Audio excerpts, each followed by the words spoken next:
5, 4, 3, 2, 1, fire.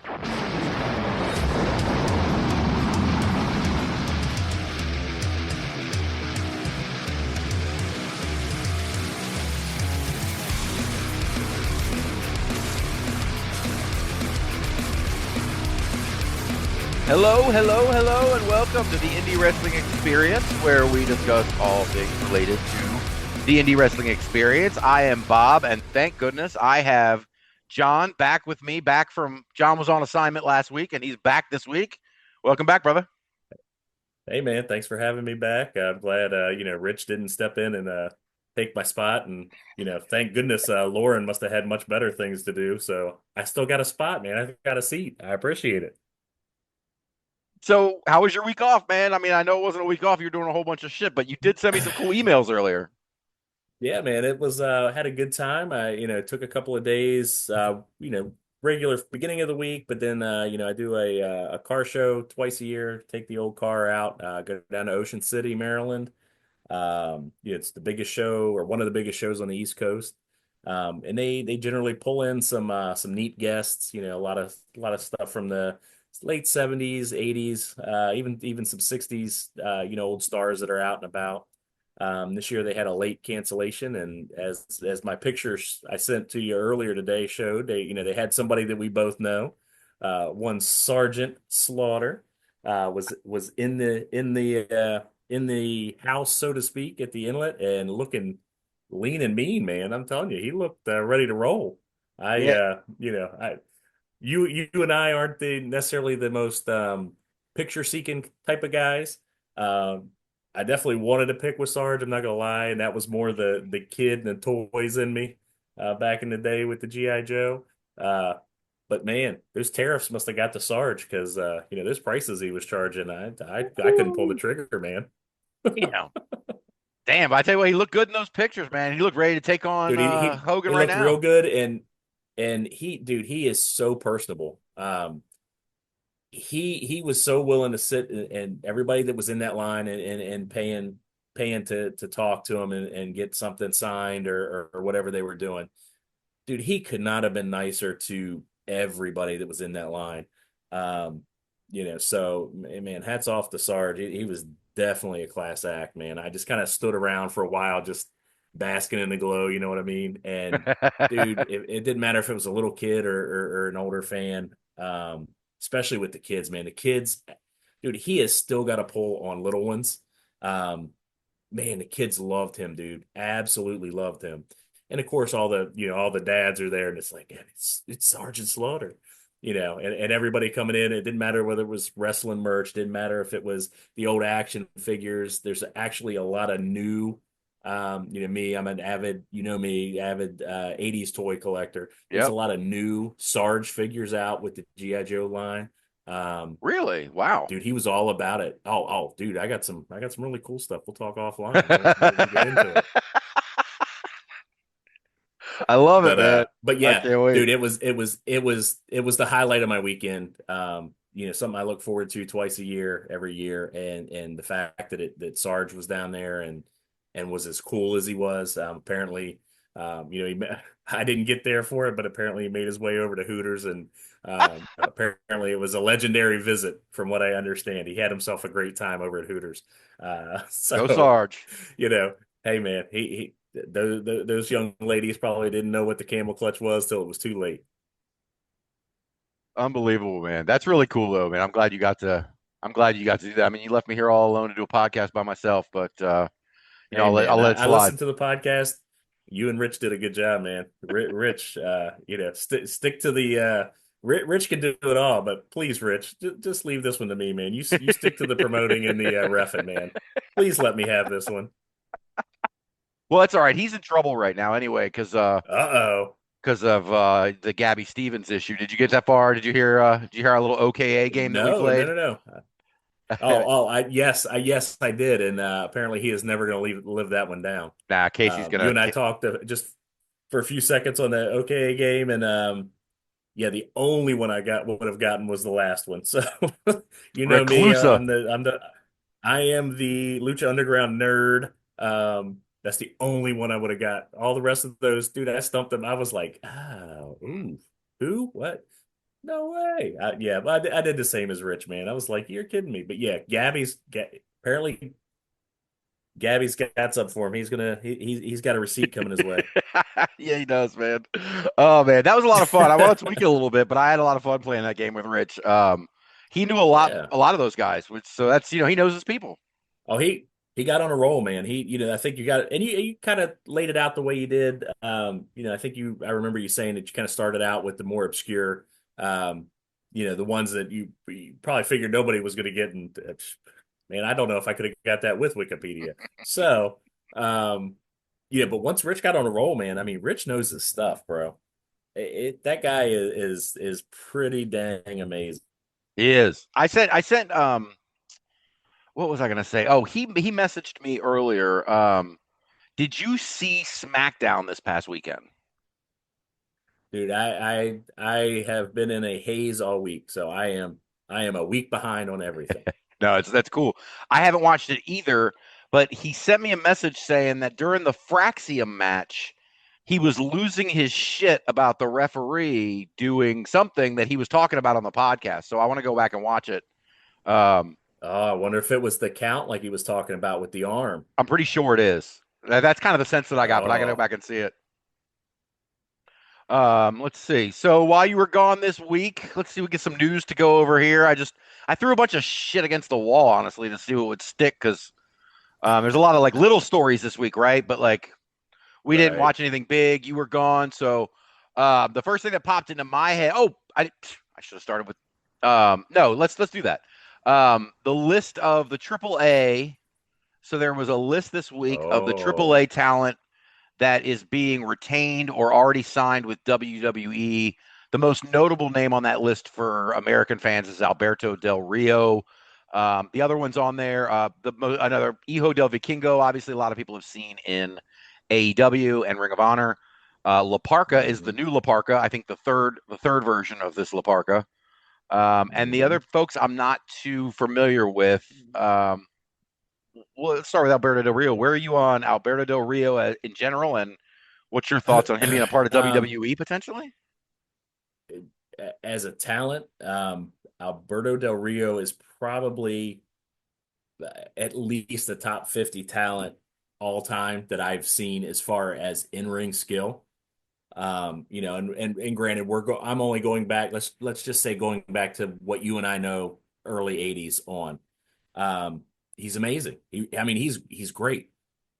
Alberto's problem has always been outside of the ring. Yep. Um, and he's been through a couple times, been through WWE a couple times. He's pretty much been everywhere.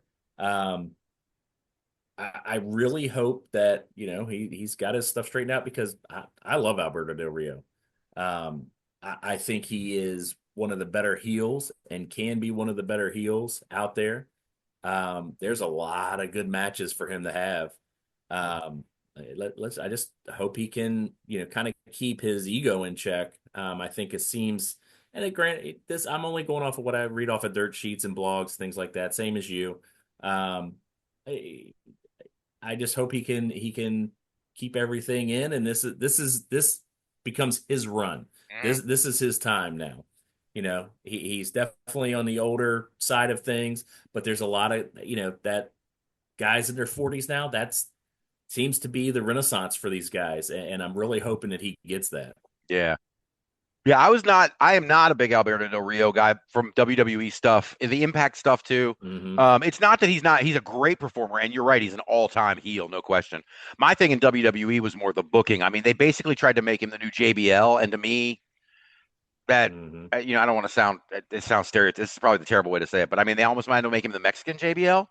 You know what I mean? Like he's coming in Yeah, I with could see it. the big long car and the whole deal. Like it all They felt that definitely way. tried to. Yeah, they definitely tried to play up the kind of the what we'll go with the Mexican Playboy. You know what I mean? Yes. Uh-huh.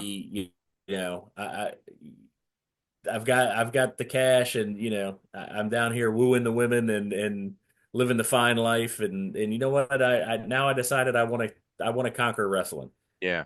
I'm with you. Not necessarily the best booking for him, I think, but I understand why it happened that way. I mean, given his family's lineage in it, Right. I kind of get why they went with that, but I don't know that most fans outside of nerds like you and I know that. So, I don't think it played as That's well as fair. it could have. Yeah, Right. yeah, Yeah. yeah. That's right. We're nerds, everybody. In case you hadn't figured it out. Yeah, and it's true. I actually am dismayed at myself for not knowing more of these names, but I am going to learn them very quickly. Um, Well, I think you'll be pleasantly surprised with Dr. Wagner. uh-huh. I've seen a few Dr. Wagner matches, and again, it's kind of like La Parka. I don't think this is the original Dr. Wagner that you and I would have seen kind of roll through maybe WCW back in the day for a match or so, or maybe even in a WWE, like a Saturday night main event or something like that. But I think it's kind of the pass down of the mask kind of thing. But if it's the Dr. Wagner I'm thinking of that I've seen in a few, AAA shows that I've caught, here and there, this guy is good. He can go. He's got good size. He's got good ring presence. I think you'll like him. Obviously, Vikingo is a top lucha name right now. Refresh my memory. Did he not make an appearance at WrestleMania when he at ringside? He was. I believe They announced it like that morning, so he he was there. Yeah. yeah. So he's that guy's amazing. La Parka, yeah, again, I know it's not the La Parka that we know and love, but this guy's damn good. I've seen this guy in, I think it's MLW a time or Yep. two. The other names not so familiar with, but Nino Hamburguesa, I love it. Name alone, I love it. winner, I saw that too. winner. I had never heard of Nino Hamburguesa, but I'm gonna check them out for Oh, sure. I was. I'm gonna find out. Oh my God. Well, another luchador with a mask that we do both know that's again back in the Yes. news a little bit. I saw a tweet that Fuego del Sol is dead, and now his name is KJ Orso, and he's never felt more alive. What do you think of KJ Orso and the next Hey man, steps that for that the Fuego? makes me feel good. You and I kind of had a talk about this a few episodes back about how much that really hurt watching that. And we know it's storyline and we get it, but we've been around wrestling enough to know what the masks mean to the luchadors, and so yeah, that one hurt a little bit. But you and I both were a little bit in the dark. Well, Soul is just kind of coming into his own. What is he kind of retiring? Is he deciding to go a different way? This is what I hoped would happen. Right. Like I said, when the mask came off, he's a good-looking kid. Man, I hope this is bigger and better for him. This I hope starts a good run. Right. Yeah, do you think there's any of I hear Eric Bischoff talking all the time about the WCW days and why he unmasked Rey Mysterio and masks don't let you connect with the audience and things of that nature. Are you in that camp? I mean, do you think luchadors have a hard time connecting with American audiences because of the masks? Um, I can see why he would say that, but I think I think it's the opposite. I think the mask makes it even more inclusive. You don't see a white guy, a black guy, a Hispanic guy, or girl for that matter at this point. You see a franchise. Let's put it in sports. We call it sports entertainment. Let's go in that way. You're rooting for a logo.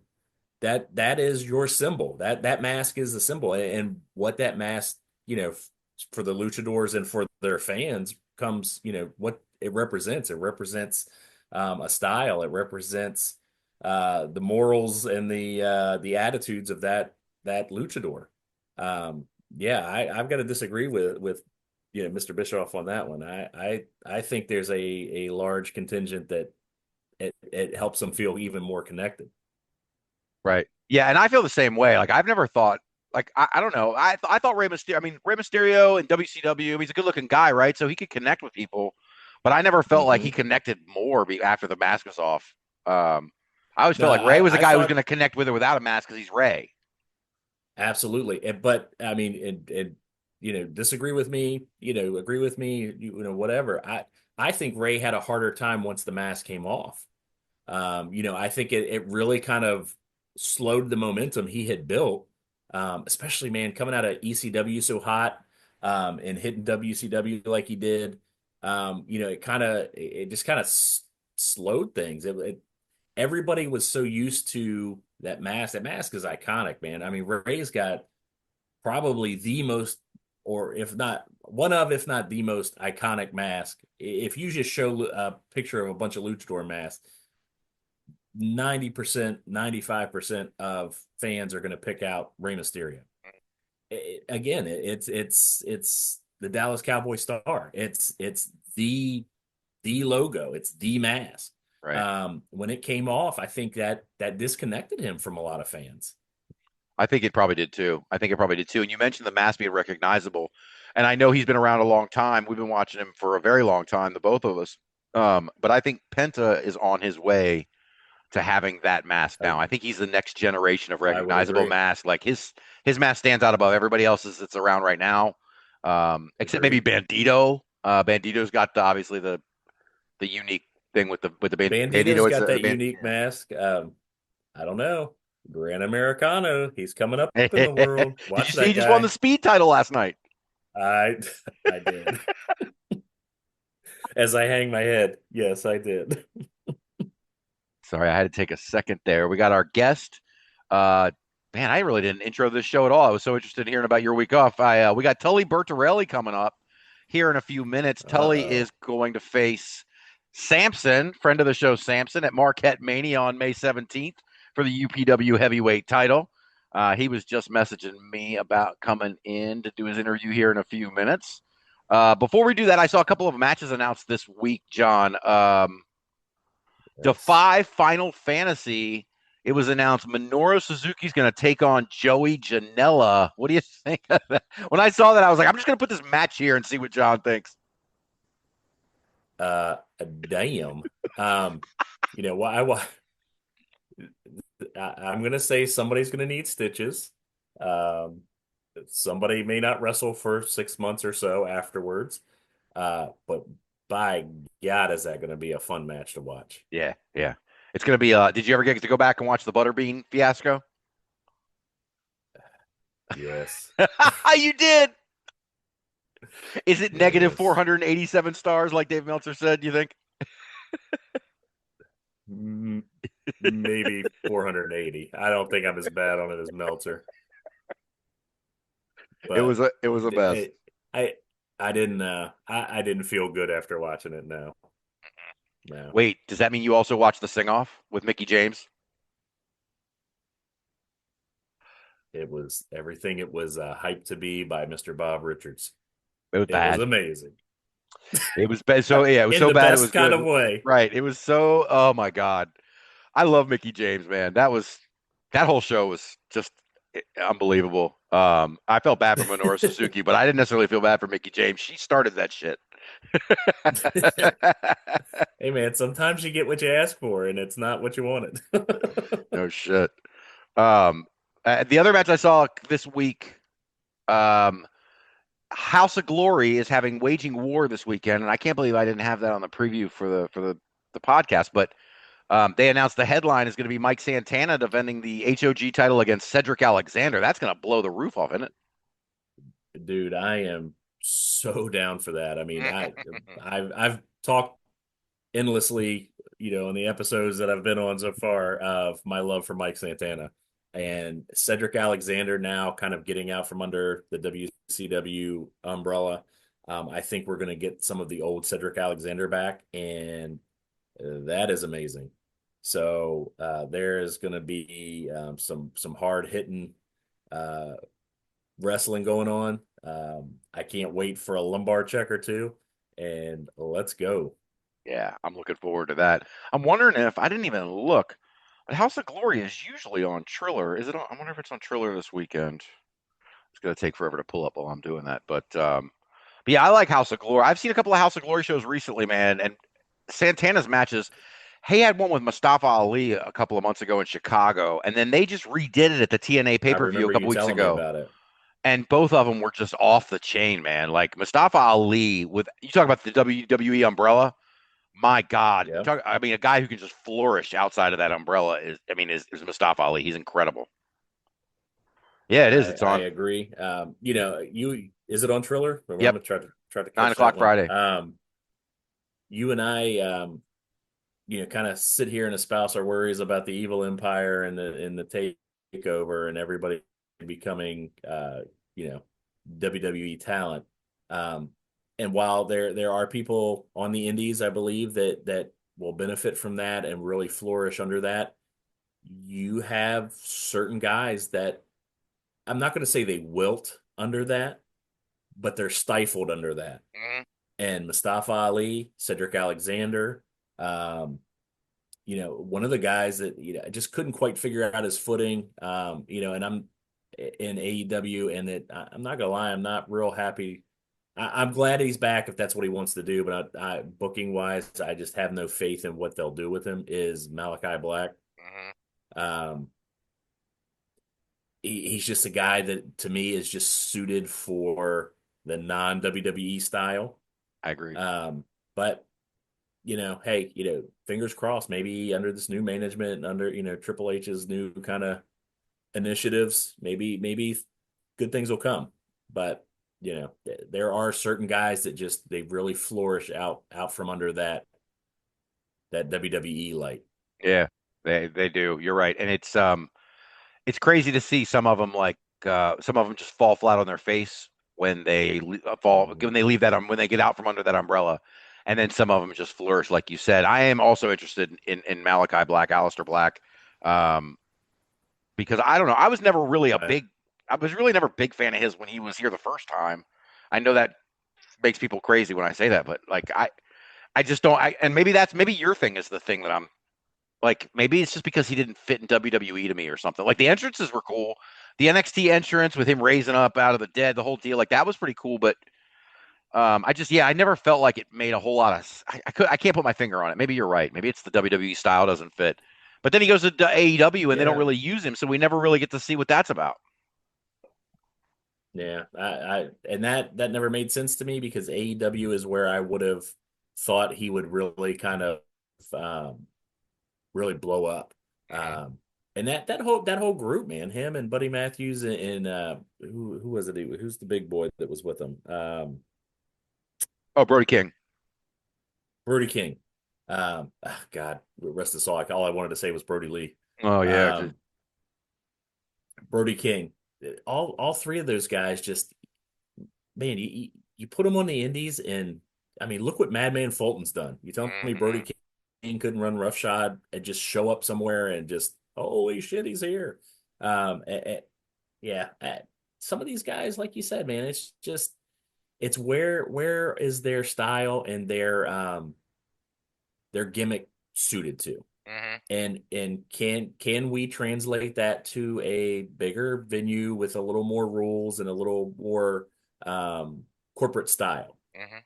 Some yes, some no. I mean, we like you said, how many times have we seen, somebody is going to debut in WWE and be so excited, um, and just it kind of goes wah, wah, and they're there, and then and then you're so glad when they okay, gosh, I'm glad they're up and they're out, and can't wait for the no compete clause to to Right. to kick in. Yeah. Um, I think we're going to see a lot more of that as these mergers keep happening, these buyouts keep happening. I think we're going to see, at least in my hopes is that it strengthens the indies because you're going to have guys that are going to go back to the roots and really kind of start a renaissance of a pseudo territory era again. Mhm. In my head, that's what's happening. That's what I want to see happen. Yeah. Um, we'll see. Yeah, I'm with you. I'm with you. Like, I've been, the Evil Empire's been on my radar for a while, and I don't want to see this Renaissance stifled, man. I know it's all cyclical and it'll go away eventually, and then it'll come back. But this is just a really cool time, and I don't want to see any corporate entity. I was nervous when when Tony Khan bought Ring of Honor. I said, oh shit. And now he's doing a partnership with Impact. Like it felt like that with him too. Like it feels like they all want to do it. And I don't want any part of that. I don't want any part of it. I want more companies and more diversity. I don't want consolidation and you got guys sitting on the bench and Agreed. Yeah. Let's see what time is it. Okay, so we got about 10 minutes till Tully comes on. Let me do this. Right. So we got 2 more things to do. Let me get my ANDNEW champions of the week. There's a bunch of them. Some we recognize, John. Starting with out at Route 33 Wrestling. I saw a bunch of posts from the boss lady about what seemed like a really cool show out in Spencer, West Virginia, but Jeffrey John did it.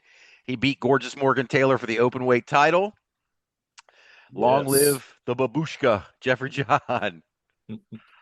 Let's see who else we got this week. We got Adam Effin Wick won the United States title at Insane Wrestling Revolution. Fatal 4-way, John, with Jason Hotch, the champion, plus Trey Miguel and Myron Reed. Dude, I'm going to have to look for this one because you know my love for Trey Miguel and Myron Reed. I do. So, if I've got a couple of guys that are going over those guys, hey, man, I got to check this Adam Effin Wick guy out. Seriously. Another 2 names that also at Insane Wrestling Revolution, the heavyweight title changed hands. The last real man, Silas Young, was defeated by NWA champion Tom Latimer. That had to be a hard-hitting match. That was not for a faint of heart match. I guarantee that.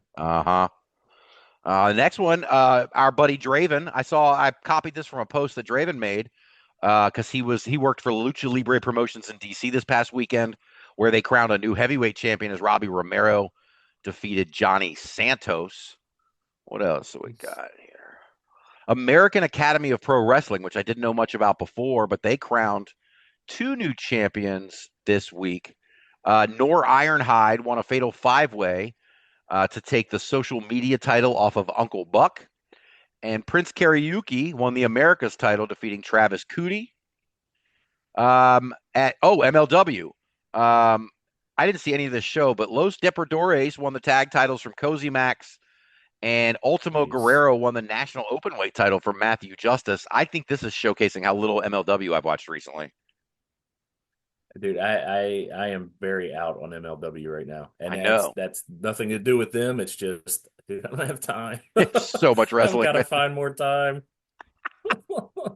Oh, my God. What else? Rocky Mountain Pro, our buddy Lola Yara's promotion. Caden Koyama won the Charge title from Tommy Two Scoops. Nice. We have a new... Yeah, right. We have a new baddest man in Texas at Elite Breakout Wrestling as Kiri Adams won the baddest man in Texas title from Jason Way. At Flagship Pro Wrestling, Alejandro became their new world champion, defeating LK Haas. Next Level Wrestling crowned 2 champions last week. Rory Fox became their new heavyweight champion, defeating Joey Daniels. And Allie Quinn won the women's title from Tori Fox. Frontline Pro, your boy Joe Alonzo lost the Bakerville title to Jared Jacks. Joe will be back. Yeah, man. Joe's awesome. At Explosive Pro Wrestling, Evan Golden became the new United States champion, defeating Tommy Okami. At the Monster Factory, John, did you ever watch the Monster Factory show on Apple TV? Not much of it, but the people that I know that have watched it enjoyed it. Yeah, it's very good. Lucas Twitch DeSangro is one of the main guys that they highlight here. He talks about how CM Punk inspired him to get into wrestling and stuff. It's really cool. I recommend that series if you've got Apple. It's very short. Yeah, I'll have to go back. Yeah. But Lucas DeSangro, Twitch, became the new Monster Factory champion in a fatal 4-way that also involved champion Travis Jacobs. At VIP Wrestling, Maya World defeated Mercedes Martinez to become the women's world champion. And the interesting thing about that is I saw Maya World was a last-minute substitution in. So, really, pretty fortunate. Man, you got to be doing something right if you can get one over on Mercedes, man. Last thing I got here, Ashlyn Alexander won a tournament final against lovely Miss Larkin, Therapist Larkin, at Zawa. And so Ashlyn Alexander is your new Empress champion. So congratulations to our new champions of the week. Good job. Good job. Last thing before we bring in Tully is our YouTube recommendation of the week. I know I threw it at John. I don't know how much John got through it at the last minute. It's a long show. But our buddy, friend of the show, Brox Boulder, posted this because he worked for Elevate Pro Wrestling in Kentucky on, I think it was April 28th, maybe, or 26th. He and Titan Troy were out there for a show, and they posted it on YouTube. So I decided to make that our YouTube recommendation of the week so we could watch Brock's. This is Elevate Pro Wrestling still standing on the Elevate Pro Wrestling YouTube page.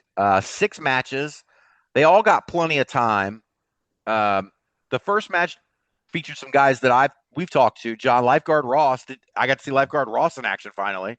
Hey, Lifeguard Ross didn't disappoint, man. That kid is as we like to say, bouncy. Yeah, he looked good, man. He looked really good. He did. And so did Jordan Carlisle, who got his shawl back from John D. Hillbilly, apparently. That's that same shawl. I'm glad he got it back. My dad didn't deserve that shawl anymore. His opening match is Jordan Carlisle and the Rocket Josh Benson taking on Lifeguard Ross and CJ Knight. I thought it was a good opening tag match. Not a lot of heat between these guys, but it was a good match, and it went longer than I expected. So they got a lot of spots in and did a lot of stuff. Yeah, absolutely. It was good. Carlisle is great. Lifeguard Ross, like you said, is first that we've gotten to see him. We've talked to him. We've seen him, some interaction through Brock's. The kid's really good. And man, CJ Knight though really kind of stood out in that match. I mean, that guy looks like a star. Mm-hmm. He still seems like he's got some timing issues to get down. Could have been just being new to the promotion, new guys working with, but man, that guy just looks like $1 million. Absolutely agreed. And then we had 2 semifinal matches for, I guess they're crowning a next level champion. The first match featured probably my favorite guy from this show, and no offense to Brox and Titan Troy, but Nakeem the Dream with his light up pacifier and shit, and then he's constantly trying to give it to Chris Kendrick the entire time, which popped the shit out of me every time he did it. It was hilarious, and dude, when he jumps in his arms like the little baby, it just I was down for Nakeem, man. That guy was awesome. Me too, man. I'm here for Nakeem the Dream, man, no doubt. I did get nervous when he went for that first tope because I thought he was going to fly into the crowd. You've talked about your fear with that spot many times. But then he hits the second tope. Yeah, when those barriers are so close, man, it does. It scares me. Yeah, absolutely. And I did like I said, I won't spoil the ending of any of these matches because we want you to go watch. But that looked like a Tower of London into a face breaker towards the end. I don't know that I've seen anything quite like that. It was impressive. I had to go back and watch it a couple of times to kind of get the gist of what the physics and the mechanics of what I was watching. But man, it looks devastating. I wouldn't want to take it.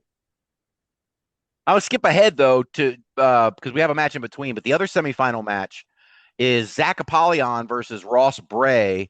And that's the first time I got to meet Mr. 5-Star Charlie Craig, who comes out just to announce to introduce Zach Apollyon. Charlie Craig looks like a really good heel, and Zach Apollyon's a big boy. Yeah, he is a large man.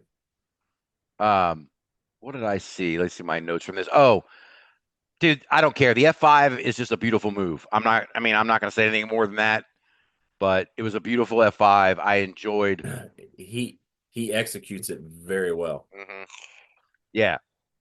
Yeah, he's a big boy, the Zach Apollyon, man. I'm interested to see where this goes. And then it seemed like maybe he was wrestling that match for someone else, for Xander.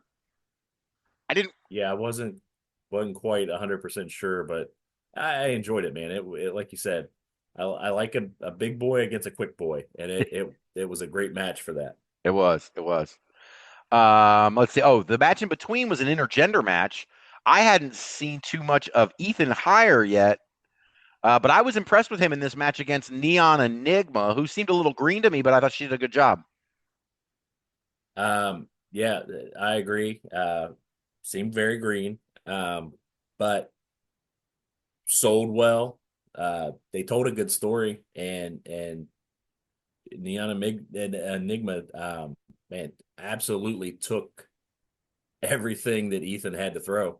So, more power to her, man. It's only looking up for her, but man, whew, Yeah.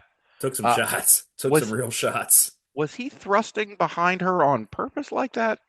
Do you think? Um, I don't know if it was on purpose. It may be something that maybe somebody in the back says, hey,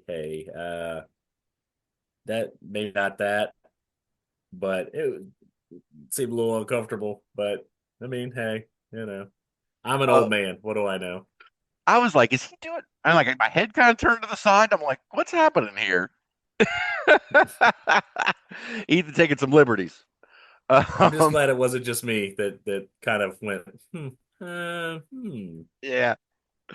Let's see. Two more matches. So we had a six-man after that with some really cool, interesting characters. Now, friend of the show, Brox Boulder and Titan Troy, Grappling Inc., teamed up with Zexy Z to take on three luncheon characters, man. Jekyll's, Repic, and the Fiji Wildman. For those of you who haven't seen, to me, Jekyll's looks like a cross. It looks like the Fiend and Doink had a baby. Repic shows up blowing smoke out of okay, the side that's of his face, and Fiji looks like Falaba. Am I off on any of that, John? no, that's pretty much straight on. I wasn't real sure what I was looking at except a bunch of creative characters. They look like what my Right. son would have done when I got, old WrestleMania 2000 and created a bunch of my own characters. That's what they look like Yes. in a good way. Uh-huh. Oh, it was a It was blast. crazy. It was a fun match, man. Yeah. And did not hurt that our boy Brox was there with his boy Troy. Like I said, I just had a great time with it. Hey, and Zexy Z's not nothing to sneeze at either, man. I mean, that he's got some charisma. That he does. All right, so here's Tully's getting into the waiting room. So we got one more match on this show, and that's the heavyweight title match between Brutus and Jake Rayner. They alluded to it during the match that these guys had wrestled before, that Jake Rayner had taken the belt off of Brutus at some point. They shook hands, so clearly they're friends or whatever in storyline. But I thought that this was a good heavyweight match. It looked like these two guys knew each other. That made sense. It looked like the match seemed sort of seamless between them, and Correct. it was Absolutely. a good main event for the show. Yeah, like I said, it was two guys that you absolutely know. You could tell they knew each other and they knew what the hell they were doing. Yeah. It just like you said, it was just a smooth, seamless match. Everything had a reason for happening the way it happened, and the story was great. And man, that modified Claymore at the end was nasty. Wasn't it? That's after he ducked that pounce. I thought that pounce was coming. I was ready for that pounce. Hey, dude, they set it up hard. I mean, they had me biting. I bit. Good thing they weren't trying to. I wasn't a cornerback because I bit on the route hard. Right? Yeah, me too. Me too. I was ready for that pounce. I was just waiting on it. Oh man. All right. Well, anyway, that was a good show. I enjoyed it. It's like an hour, or it's like 2 hours and 11 minutes. It's not, it's a quick watch. Six matches. They all get their time. They all get to tell a good story. Plus, friend of the show, Brox Boulder and Titan Troy. Plus, lifeguard Ross, who's also a friend of the show. Highly recommended. It's a good watch. Just sit back and enjoy it. That's right, Um, man. all right, let's bring him in. Let me see. Let's get this going here. All right, John, here he is, man. We have Tully Bertorelli. I pronounced that correctly, right, sir? Correctly. Bertorelli, Bert Torelli, the Battalion Stallion. People ask what a Battalion Stallion means. It's British and fake Italian. Fair enough. Fair enough, man. We're Well, so we're excited glad to you're have here, you. Tully. Yeah, no doubt, man, because we've had Sampson on the show. Oh, I man. told you I was going to start at the Okay. beginning, but I'm going to do one of these movies where I start at the end and then go back to the beginning because we've had Sampson on twice. Like Endgame. That's right. Right.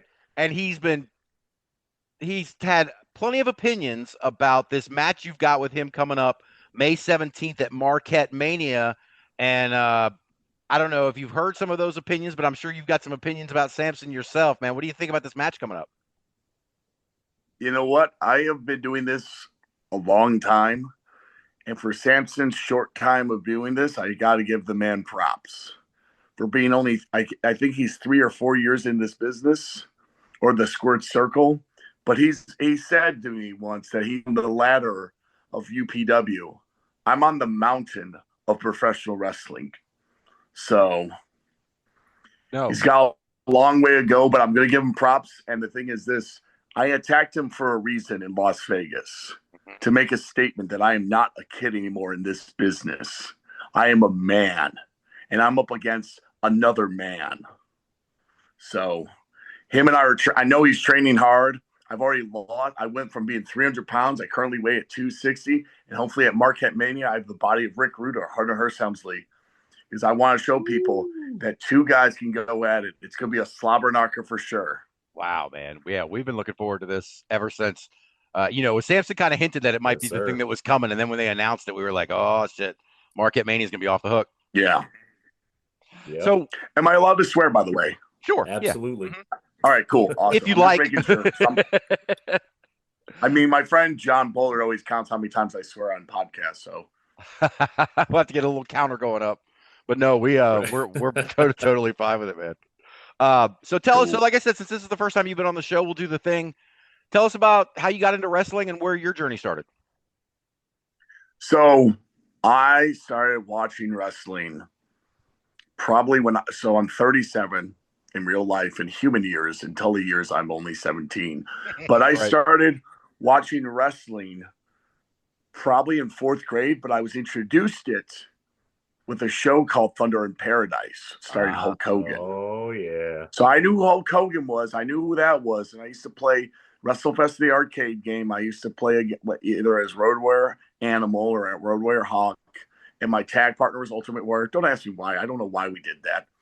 Why the fuck weren't we the Road Warriors, to begin with? But I remember going into 4th grade as the new kid in school, and they talk about wrestling. And I played like Nintendo 64 games like WCW versus NWO World Tour, which is my favorite game of all time.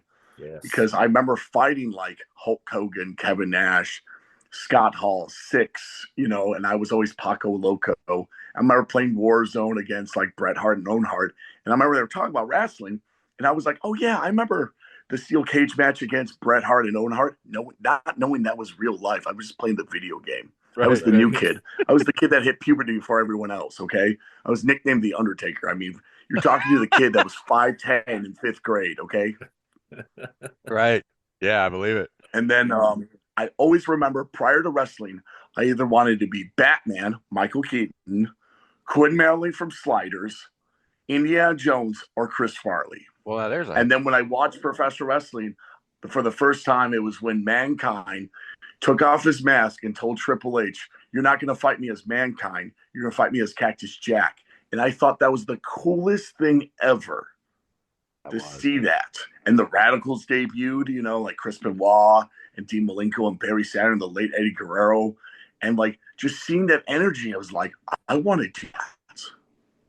Yeah. Like that looks cool. That's like live action superheroes. That's like if Batman was real, And I was like, okay, this is cool. So like I did my research, I went on Google and I looked up schools, and I remember like calling Dory Funk up when I was in 6th grade. Oh, and his wife picked up the phone and talked to my mom. I remember FWA up in England, because I'm British, by the way. My mom's from the UK. So I'm a dual citizen, hence the name Tully. And then, like, I was going to get trained at 16 at World Wrestling Zone, but I got lost on MapQuest. Kids don't know what MapQuest is, but, like, you guys know enough that, like, it was either a map or MapQuest. And if you got lost on MapQuest, well, fuck, man. Like, you don't know what the hell you're doing. Yeah, you're reading printed directions and heading out into nowhere, into a cornfield or some shit. Yeah.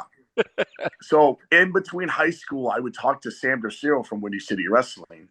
And I had a deep voice at the time, so I sounded like a college kid, because I would sound like this, be like, hey, can I talk to Sam DeCiro from Windy City Wrestling? He knew who I was by the time. And I remember I tried out Fantasy Camp in 06, and I did it, and I couldn't sign with them because I was playing college football up at Bridgeton Academy.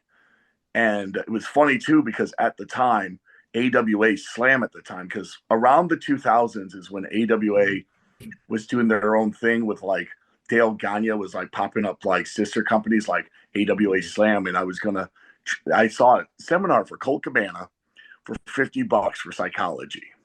No one else signed up for that seminar. I knew who Colt Cabana was because, you know, in high school I was introduced to indie wrestling, and I could talk about my first show later, but they plopped the AWA tag belt on my lap, and they're like, "Do you know what this is?" And I was like, "Oh yeah, that was a Road Warriors had it, a Bad Company had it," and like my dad's like, "He's an encyclopedia," not knowing that they're like, "This guy's a mark for the business." But when I went to Bridgeton, the only reason why I went there, besides to grow up, Shane McMahon went there in '88.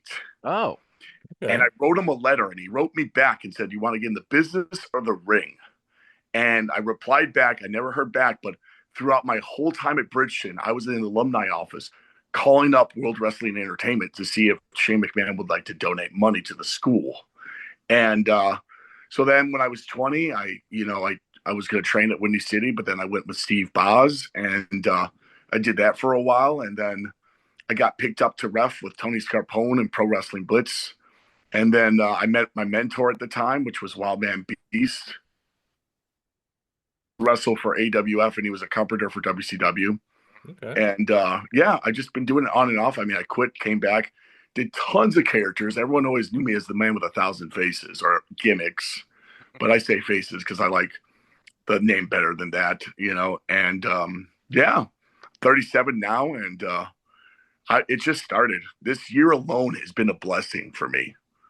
You know, just traveling more and not just being in the Midwest, but talking to other companies, wrestling in Las Vegas at the FSW Arena with Sim Bodie on the card. And then like prior to that, I wrestled Sim Bodie, and like, it was just, everything is clicking. And I always tell the youngsters, like, trust the process and enjoy the journey. This is not some walk in the park. I mean, you look at Sampson for one, he's been in the business now for 3 years. But you look at the dude and you think of Over the Top, for crying out loud, Master Blaster, when you see him. Yes, absolutely. And you're like, Perfect. that is the epitome of, like, in my opinion, what a wrestler, in my eyes, when I see that, that's the airport check. Yes. And you look at me, I'm the airport check. I'm not making fun of the little guys that are like 150 or 160, but like I tell them all the time, like, at least like work out. You got the training down, work out, make yourself look like a wrestler. Mm-hmm. And that doesn't mean to take steroids or fucking shit like that, but like, you know, make yourself look like, so when people see you, they're like, oh, that's a wrestler. That's not Dan the Man, you know. Agreed. And I'm not talking bad about Dan the Man, but I'm just saying, like, as an example of a name, like, oh, that's Stinky Pete, you know, like, no, that's Stinky Pete. Holy shit. Like, right. That guy looks like that's a wrestler right there. Because the thing is this, when a fan sees you walk out, it's 15 seconds if they're going to cheer you or boo you, or they're just going to just look at their phone. Right. Right.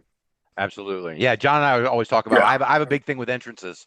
And I think entrances set the tone for the entire deal. And I'm like, that's like my thing is entrances, because that's how I get those first 15 seconds when you walk out of the curtain sets the tone for everything you're about to do, in my opinion. And I'm not trained, but that's how I've always felt. No, but you as a fan realize that, like, oh, okay, is this guy, what is he? Mm-hmm. But if he doesn't perk your interest, then you're just going to go to the concession stand and get more nachos, you know? Absolutely. And with everything going on now, like, kids can actually get their own music. Like AI, I mean, people love or hate it, but like I tell people all the time, this AI helps wrestlers out in the sense of like, hey, I want to do a theme song called Mr. Made for TV. I want to make it sound like Queen. Guess what? AI can do that for you. Yeah. Right. We're not paying AI for it, but it's kind of cool that, or you can hire your friends to do music, you know? Like Sampson has his own theme song from that one band. That's pretty badass. Yeah, it's awesome. Right. That was not when I started. No one had that. Right. You know? What do you use for entrance music? So I currently now my theme song is not from my band. People say I should, from the track Scully, but I like this AI version that I found that I made myself. That sounds very much like glam rock and like Queen, because you look at me, you're like, what the am I looking at? you know, and it's really cheesy, but I wrote the lyrics myself. Like I have one line of I have the lyric is like he fights the likes of King Kong and he fought the likes of Godzilla and King Kong. He even wrote this theme song, like stupid shit, like Right. the Joe Hendry treatment, you know? I The Joe Hendry absolutely. treatment, you know? Oh, absolutely. So how does that work? You So know? you told me, I mean, off the air, we talked before, and you told me about getting into music. You sent me the website with some of your music on it. How did you get into when did music start, and how does that play into your wrestling career, or does it? So get this. I started playing music when I was 6 years old. Uh-huh. My first instrument was the flute. Okay. Okay. Yeah, you're looking at this guy being like flute player, like jazz flute, like Jethro Tull. Yeah. I learned the flute. And then my brother played violin. And as I got older, my brother went to an open mic in Chicago called the Old Town School of Folk Music. And I played backup in a hip hop group. And my brother was in a band called Loop Detail, and they used to play at this open mic. And as I got older, I went to the open mic. So when I was 14, I went back and I asked them if I could be the host because I thought it'd be cool. And the host at the time didn't care because he was in a band called Still Not Sexy in a pop punk group that sounded like Green Day. And they just gave me the mic and I hosted teen open mics. And I was in a band called Friar Tull and His Merry Men where I recruited every musician from 2 basses to 2 drummers to 7 guitarists to play Wild Thing. And then I was in a ska band called Captain Crunch of the Serial Killers where it was ska and we used to throw cereal at the crowd. And then I was in a Jimi Hendrix cover band where I covered flute, played flute, but played Jimi Hendrix song and sang back. That's awesome. Is there any recording of that? Yeah. Where can I find that? No, but I got photos. Photos. That's there's awesome. recordings, but my buddy Carlo or my buddy Rob Flott or Ethan, shout out to them. They have the recording, but like we played the first ever talent show at the high school. So they changed it to showcase because that's at the time everything shifted that you can't have a talent show because someone has to be a winner. Right.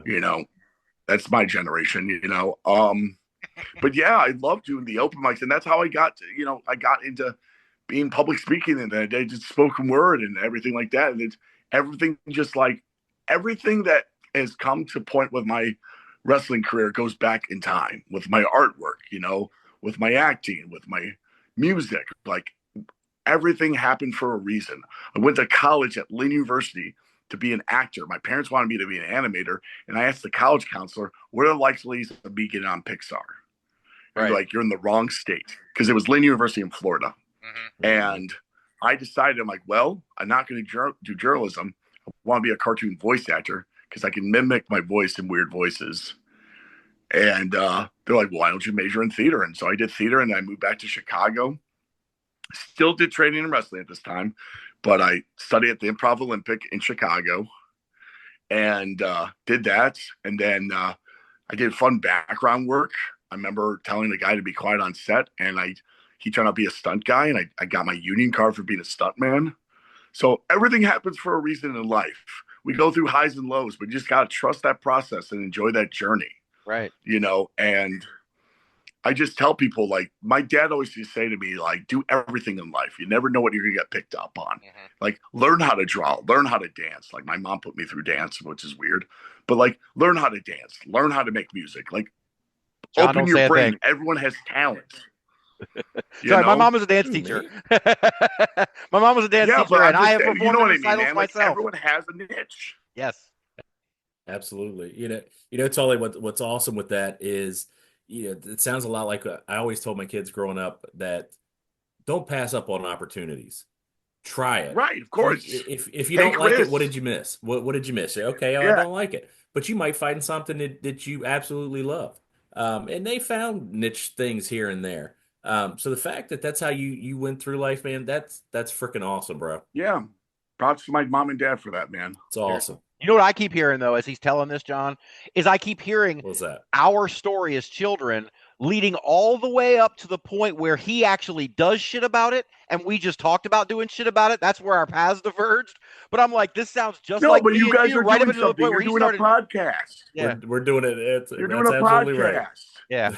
Yeah. You're doing a podcast, dude. How so many people out there in the internet world, or I call it the televiewer world, are doing something that they love. Podcasting is huge because it's the future of radio. Yeah. Yeah, and I appreciate that, You man. I know, appreciate that. I just wish I had thought to I just wish I had thought to call it Don't Worry Funk when I was in sixth grade. I guess that's the coolest thing, man. Like that's a cool thing to dude, do. I had the Idiot's Guide to Pro Wrestling as a Right. kid, and I called every school up That's because how you I do awesome, it. knew man. that's what I wanted to do. Right. So with the art and the music and everything else, is that so you told us before that it was like, okay, I go through sort of ins and outs with wrestling. There are times where I sort of take breaks or I'm in it less. Is that because you're No, doing it? it's so when I'm not doing shows, I go back to my art. Right, that's Like what I I'm in mean. that. Is that when you're focusing on art instead? Yeah, like I'm a film actor, but I also do art on the side. I do a lot of pop art. I do leather art for, if guys want leather gear, like punk rock stuff. Because some of my jackets I made are my own stuff. Like I use, Cool. paint marker and stuff like that. Like I'm working on this one now that it's a surprise for him. He doesn't know. So if he's listening, he's like, what the hell? It's a gift for him. But no, it's just my therapeutic. I mean, my day-to-day life is I work, I go to the gym, and then I listen to music and I work on my art or work on my lyrics.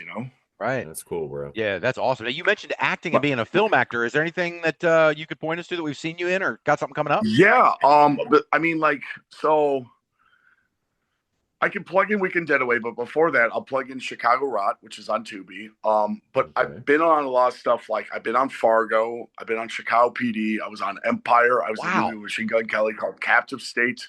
I did a movie with Dolph Lundgren called Come Out Fighting, which is on Amazon Prime. It's a World War II film. I played a Nazi, which is pretty funny when you look at me.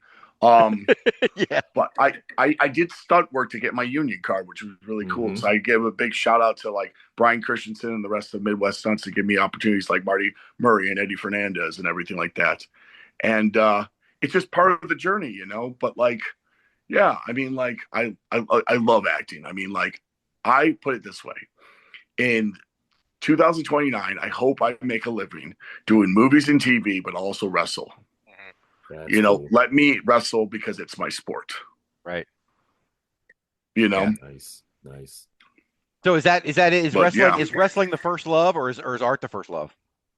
Or are they tied? It's all tied, dude. It's all tied. It's all art, I guess.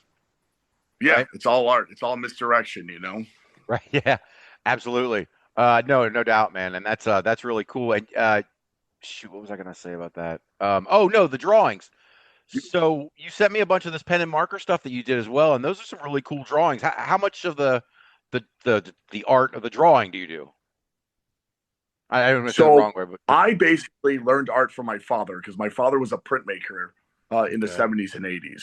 And when we were kids, we didn't learn baseball. My mom from England took us to the ballpark because she would wonder what the sport of baseball was. But our parents put us through like dance classes, art classes, and stuff like that. But my dad always helped me out because I grew up special ed. And so like I just love drawing, and I used to draw these little drawings as a kid, and like my dad would give me markers and everything like that, and I just continue with it. My older brother still does it. He still makes music, and he's an Emmy Award winner, by the way, for documentary filmmaking. Awesome. Congratulations. And his wife's a circus performer, so when we're at the house, I'm the circus strongman, and she's the tightrope artist and a clown, and the little kids, my brother's kids, are future either wrestlers. I'm claiming Claudio to be a wrestler, but Claude will definitely be a lawyer. Claudio, as I call him. Get that one in my face. I'm the lawyer during the day. I will talk him out of it. We'll definitely talk more than after off the clock then. So you mentioned a bunch of gimmicks, right? So tell us about some of these gimmicks and how you came up with them and why they fit at certain times. So when I was going through my journey of wrestling, like I was always the guy that did the battle royals or the six mans or the opening matches. So I would definitely think of different things to do. And I remember one time I showed up with a wig that looked like Tiberius Kurt, and my buddy Braun the Lumberjack called me Loverboy Tiberius Tang. And that was very much a homage to Gorgeous George and like a flamboyant wrestler, not gay, but flamboyant. There's a difference. Absolutely. And then I was Mr. Clean with my late partner, Ricky the Janitor, R.I.P. I was Baron von Brexit, which is a homage to the Colonel of Beers. And, oh, man, I once did a kabuki gimmick. I hope I don't get canceled for saying this, but I was Bunzai. I was the Tully Monster. I was the Tully Vision Monster. I was I tried to do Tully Riley for 1 second because they didn't want me to use the last name Bertorelli because my initials are very similar to Tully Blanchard. And yeah, I mean, like I always try to have stuff that's stuck on the wall. And then lately, my buddy gave me the idea to be Mr. Made for TV, Tully Bertorelli, because he's like, dude, what person out there does what you do? And I'm like, what do you mean? He's like, you're an actor. And who gets to have all these credits but you, man? So I was watching The Simpsons one day and I saw Troy McClure on, and it was like him saying, hi, I'm Troy McClure. You might have seen me on such shows as blah, blah, blah. And I stole that phrase, and I thought that was great. So I'm either Mr. Made for TV, Tully Bertorelli, or I'm the 11th one of the world, Tully Bertorelli, at Backbreaker, where I'm a circus strongman. And then I've done Tullywood. You know, that's where I hail from, Tullywood, California. It's really funny because fans actually think I'm from California. Sorry, I'm from Chicago proper, not the burbs, Chicago proper. But yeah, I mean, like, I've done so many fun things, and I've helped out guys find their characters because as a dramatist myself is like, I like tapping that energy and trying to see, because the thing is this, you can do the craziest stuff. You can be Will Ospreay. You can be MJF. You can be Danhausen. But what makes them stand out? It's their character. Yep. You know, it's who they are. Yes, it's turned up 11, but it's who they are, and it's the character. They can have a moniker or a character, you know? Like right now, I'm just Tully Bertorelli. I'm just me. But like I know, like later, I probably might have to change it. But I'm fine with being Tully Bertorelli or Tulk the Destroyer or like anything like that, you know? Right. Yeah. No, that's cool, man. I love the different. I like testing stuff out. I've always, like, why stick with one thing just because you like it? You could do 20 other things and learn and if it have doesn't work, experiences. go back on the drawing board. I used to throw spaghetti on my wall and see what stuck, you know? It's like making a recipe. When you come up with a character, it's like you're making pasta. Right. Yeah. So this latest run, this current run that you're just talking about, is that so? We know you've been in UPW. Where else are you sort of actively working right now, or? So right now, I'm actively working at Frozen Tundra in Waterloo, Wisconsin. I'm at Backbreaker in Griffith, Indiana, and I'm in Wrestle League out in Chicago proper. And I'm also with Fantastic League of Wrestling, which is a Midwest promotion that is like all over, but their home base is in Michigan City, Indiana for now. Okay. Yeah, it's funny you mentioned the water. I have the Frozen Tundra show I was looking at earlier, and I learned today, I'm ashamed to say, that there is a Waterloo that's not in Iowa. I didn't know a lot that of people think when I talk about Waterloo, they all think Iowa. I'm like, nope, Wisconsin. Yeah. And I'm in a tag team with my buddy, number one Onyx Andretti, and we're called Milwaukee's Finest. Oh, cool. So yeah, Onyx, even though I'm from Chicago, so. Yeah. But yeah, so I know you've been teaming with Onyx. We actually, John and I, we talked to Sampson obviously first, but then we went back and did a watch of some UPW Uprising episodes, and we just got done rewatching live on the show the match you had with Onyx against the Sins. How was that? Yeah, the Brothers tell us about of those Sins. matches. That was a lot of fun, man. Yeah, we enjoyed that match a lot. Thank you. This was a banger, man. We loved it. Yeah, I very much made it seem like it was Midnight Express for sure against the Brothers of Sin. Mm-hmm. I love the things from back then. People always ask me who my favorites are, and a lot of the young guys are like, "Who's Nick Botwinkle?" I'm like, "Oh man, the GOAT." No doubt. Being from Chicago, were you AWA country as a kid? I mean, that's kind of the back end. Dude. So I used to watch AWA on ESPN Classic at 11 o'clock at night on Friday nights or Saturday nights. Yep. So I love AWA. I love Bruiser Brody. I love Nick Botwinkle. I love Kurt Hennig when he was in AWA. Road Warriors, all that stuff. AWA, and I also love World Class. Yeah, World Class. The thing is this: you look at. I always tell guys now, like, look at the stuff back then. I'm not talking about Attitude Era. I'm not talking about Vince McMahon glory days. Look at the stuff precursor to that stuff. Look how exciting the crowd is when it was Hacksaw, Butch Reed, and Nikita Koloff against the Koloffs. Right. And the thing is, the difference is there was no cell phones. people had to go to the newsstands to get PWI to find out what's going on. And And the show's that 2 was months really behind. cool back then. Yeah, like, oh my God, Dusty got spiked by freaking the Road Warriors. Oh my God, like what's going on, you know? Yeah, man, that was my era, man. That was, I mean, I'm a little older than you are. I'm 48. So I came That up was the through, best time to be a fan, in my opinion. I came up through that time, and I will But never, now, I but the absolutely thing love is it. this. But the thing I love about wrestling now is there's so much of it. Yes. There's not just vanilla ice cream, chocolate ice cream, strawberry ice cream. There's mint chocolate chip. There's different flavors of pizza that people can watch. 100%, You know? man. And like that's what's really cool about wrestling, and people that are coming in now, they can easily go on the network. They can go on streaming sites. Like guys that start can get on featured on IWTV or like other social platforms. They Right. can have an audience.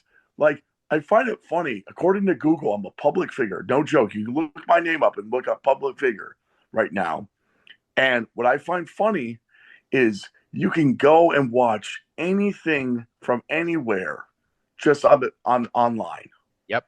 Or Instagram or TikTok, because everyone has an audience now. So like when I work at my job, some of the kids ask me like, oh, like coach, are you famous? I'm like, not yet, but I know people that have seen my stuff around the world. You know, they don't like send me flowers or promo pictures to sign, but like, I just think it's kind of cool, you know? Yeah, it really is, man. And John and I were talking about Coaches out there, man. Yeah.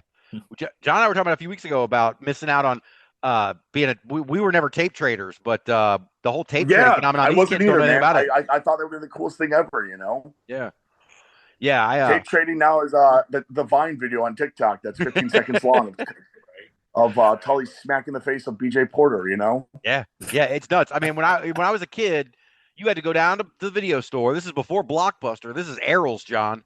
And we go down to Errol's. Oh, this is the family Errol's. video? Yeah, that's right. And then we go down there and we get, I would have to go get all those Coliseum video collections just so I could watch these matches that nobody else could see. There was nowhere else to get. If you wanted to see Uncle Elmer take on, Barry O or something, like there was nowhere else to find it. And dude, so my era was downloading illegally off of Napster or BearShare. And half the time it was porn, so it was a clickbait thing, you know? Yes, right. Yeah. Why is the NWO promo now turning into like a porno? This is weird. This is not the wrestling tape I bought. Like, what is this? Why does it say Dry Humpers? Oh man. Why does it say Porno Jams? It opens up with like, we are the New World Order, and all of a sudden you hear a chick's voice in the background. It was weird. Oh man. Trauma. Yeah, that was an interesting time, man. Oh man, I downloaded quite a few viruses onto my computer with that shit. Yeah. I see you rocking the Pistons hat, man. Oh yeah, man. Big Pistons guy. I've been a Pistons guy since '88. And nice, man. Nice to see him back. Yeah. I mean, before wrestling and before playing football and everything like that, I played multiple sports. I was a basketball guy. As I told you guys before, I was the guy that hit the growth spurt before everyone else. But my hero is a former Piston himself, and I hope one day I meet him. It's Dennis Rodman. Yes. And the worm. A lot of people don't know this. Do you know why he wore 91 in Chicago? No. That was the year that Detroit beat Chicago. Oh shit! That is so typical I was Dennis like Rodman, that. man. And then the cool thing was when I was a kid, I actually got to play ball with Jeffrey Jordan. Really? I have a championship team with Jeffrey Jordan in a rec league. Wow, that's cool. And Michael Jordan taught me how to box out. It was hilarious. That's incredible. Damn, that's incredible. That's cool as shit. Did you play a lot of sports? I don't think Michael or Jeff will remember me because how I look now, because all my hair went from here to here now. I mean, when I grew up, my hair looked like Buzz Sawyer. Hey, man, that's a common theme here, man. You're in good company. Tully, why do you think he's rocking that hat, man? That's right, man. It's all good, man. I want to rock the long hair too, but the thing is this: I've been told by my agent that no one will take me seriously. I'm like, well, I could be like Woke Hogan. Woke knows best, you know. Right. All right. Oh man, yeah. So, I forgot what I was about to say, but we were talking about I was talking about the Chicago, and so were you originally from Chicago? Yeah. So I was born in Evanston, but I was raised in Chicago my whole life. Um, Half my summers and winters were spent in England or Sedona, Arizona. That's pretty. So yeah, it was pretty cool. Like I used to complain about not going to Disney World all the time because all my friends did, but like I learned about history and I was baptized in England, you know, and I went to Sedona because my grandma and my grandpa lived up there and they retired out there in Sedona. So Oh wow, that's really cool. yeah. So you just ended up in college in Florida and then came back. So I played college football up at Bridgeton Academy, which is an 1 year all boy prep school. That's where I wrote Shane Van the Letter. Right. And then I finished my studies at Lincoln University and got a degree in communications with a focus in drama studies. Oh, nice. Yeah. So let's see what else we got going on here. You want me to talk more about Weekend Deadaway? Yes. Of course, please do. Okay. You told us about it before we got on. You said I think it says on Tubi. Yeah, it's on Tubi. So I met the director in prison, okay? We were background actors, okay, on Chicago PD. Hey man, I love that show. So yeah, I'm down. You've seen my episode probably. Cool thing was, so my buddy CJ and I watched, and he did a short film called When Two Wrongs where I played a human trafficker. Yeah, this face gets typecast as weird shit. I know. But when we were on set for it, I was like, CJ, this lake house should be like in a horror film, man. He's like, what do you mean, man? I'm like, dude, like, hire a bunch of actors. I'll be the killer, and we can make like Friday the 13th. And so he called me up 2 years later, and he was like, hey, man, how's it going? I'm like, good, man. What's up? He's like, I'm making a movie, my first full feature. And I'm like, oh, cool. What's it called? Weekend Deadaway. I'm like, oh, really now? Am I the killer? He's like, no, man, you're too short. Oh, and I'm like, damn. I'm like, I'm 6'3". I'm a giant dude. All right. Who you got in mind? And then he told me I can't spoil it if you see the movie, you know. I still signed my NDA. But Right. He sent me the script over and read the script, and it says Tully's Tavern, which I thought was funny because I used to work at a tavern myself. And then in the line was, I'm a year and a half sober. And I'm like, what the fuck? So I read more and I call him up. I'm like, did you just basically make the owner me in this movie? He's like, yep. Fuck you. You gonna do it? I'm like, you're damn right I'm gonna do it, but why me? He's like, well, when I was going through casting, they asked me if I wanted to reserve any roles, and he's like, I reserved the bartender for you, man. That's pretty cool. And another guy that's in the cast is Madman Fulton, and that was really cool too to hang out with him. We were just talking about him. Big shout. Yep. Yeah, big shout out to Madman Fulton for it.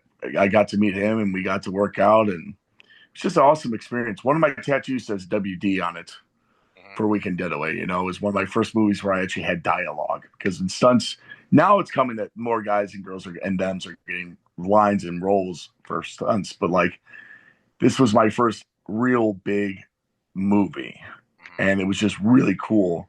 But the funny thing was, when I was on set, they're like, oh, what's your name? I'm like, Tully. Oh, like the tavern? I'm like, yes. But I will tell you, I'm not the killer, even though I look like the killer. And if you look at the trailer, I'm not the killer. Okay. Right. So let's put that out there. I'm not the killer, even though I look like a killer. I'm not. Right. You may be a Nazi. What else do we get on this? Maybe Nazi, slave girl handler number 1, Dune 1. What other? But not a killer. But not a killer. Not a killer. Sex trafficker for United Airlines. That's it. That's the one. Sex trafficker. Fucking Pine Sol, fucking football player with the one line, thank you, Pine Sol lady. Yeah. Yeah. That's yeah. So I've had a fun acting career. When people ask me what I've been on, I'm like, yeah, you've probably seen some stuff. So I'm definitely gonna have to go back and watch some of this stuff, because you know a lot of the stuff you've been in, man, I've seen. So I want to go back and check you out in the background for sure. But if you watch Chicago PD, the stunt role I got was season 3, episode 18, Casual of the K. I played a door guy, and I got a ball thrown at me by Voight, and that was a fun time. Dude, like I said, I love that show, so I'm down. But I do have to ask you, man. You know, I know you say you've got the dual citizenship. You spent your a lot of time in England. Where about in England, if you don't mind me asking? Yeah, Northamptonshire, around a little village called Eden, like the garden. Okay, the reason I ask is my daughter, she's getting ready to graduate college next week. Nice. She has a boyfriend that we're fairly certain pretty soon will be a little more than that. But Yeah. we have imported him from England, Cool. as we say. But he's from a town just north of Portsmouth, Oh yeah, yeah, called yeah. I know the area. Canfield. Yeah, I know the So area. he's so now I'm gonna have to tell him, we've spoken to Tully, and You got to ask him to bring brown sauce and Bronson pickle over and have it on your eggs, and with oh, Bronson pickle, have it on your sandwich. trust me, this kid has got me looking for this kid, every once in a while I can find, Heinz makes a British bean. It's beans and Oh he yeah, wants I it know for what his it is. toast. Yeah, Yeah, every time I find it, I got to get it for this dude. But he beans and loves toast is life like one of here, the best ever, but man. he's it's so funny. We call him British Greg. He is British Greg. So at some point he will be on the show. We'll have to try to get you back when British Greg is on. Oh You yeah, guys can I'll shoot the teach you shit. some words that you can. If he's an asshole, you can say he's a bugger, Ah. and then you can call him a wanker. You know, I Oh, but remember in kindergarten I had a list of swear words I couldn't say, and I said them all in kindergarten. I was thrown in the principal's office. Yeah, the oh, only that's stuff I awesome, know man. about British swear words or whatever is from Formula 51. And when Oh yeah, he says the bollocks Yes. is bad, but the dog's bollocks is bollocks, good. bullocks, The bullocks, bullocks, yeah. But the dog's bullocks is bollocks. good. They're That's right. awesome, man. That's awesome. That's all I Yeah, know. I have I fake mine when I was Baron von Brexit. When I do my Baron von Brexit, I do the Liverpool voice. So I always tell people if they ever people automatically think British people all sound like, oh hello, like I'm from the Queen of England and blah blah blah blah blah.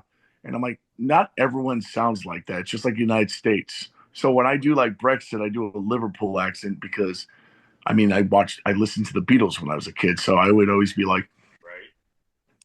my name is Baron von Brexit, and I like the Beatles, and Yes. John Lennon, Yes. and everything like that, and I'm going to kick your cup of doody, Right. you damn That is wanker. awesome. My nickname though is back home is the Yankee Brit, Okay.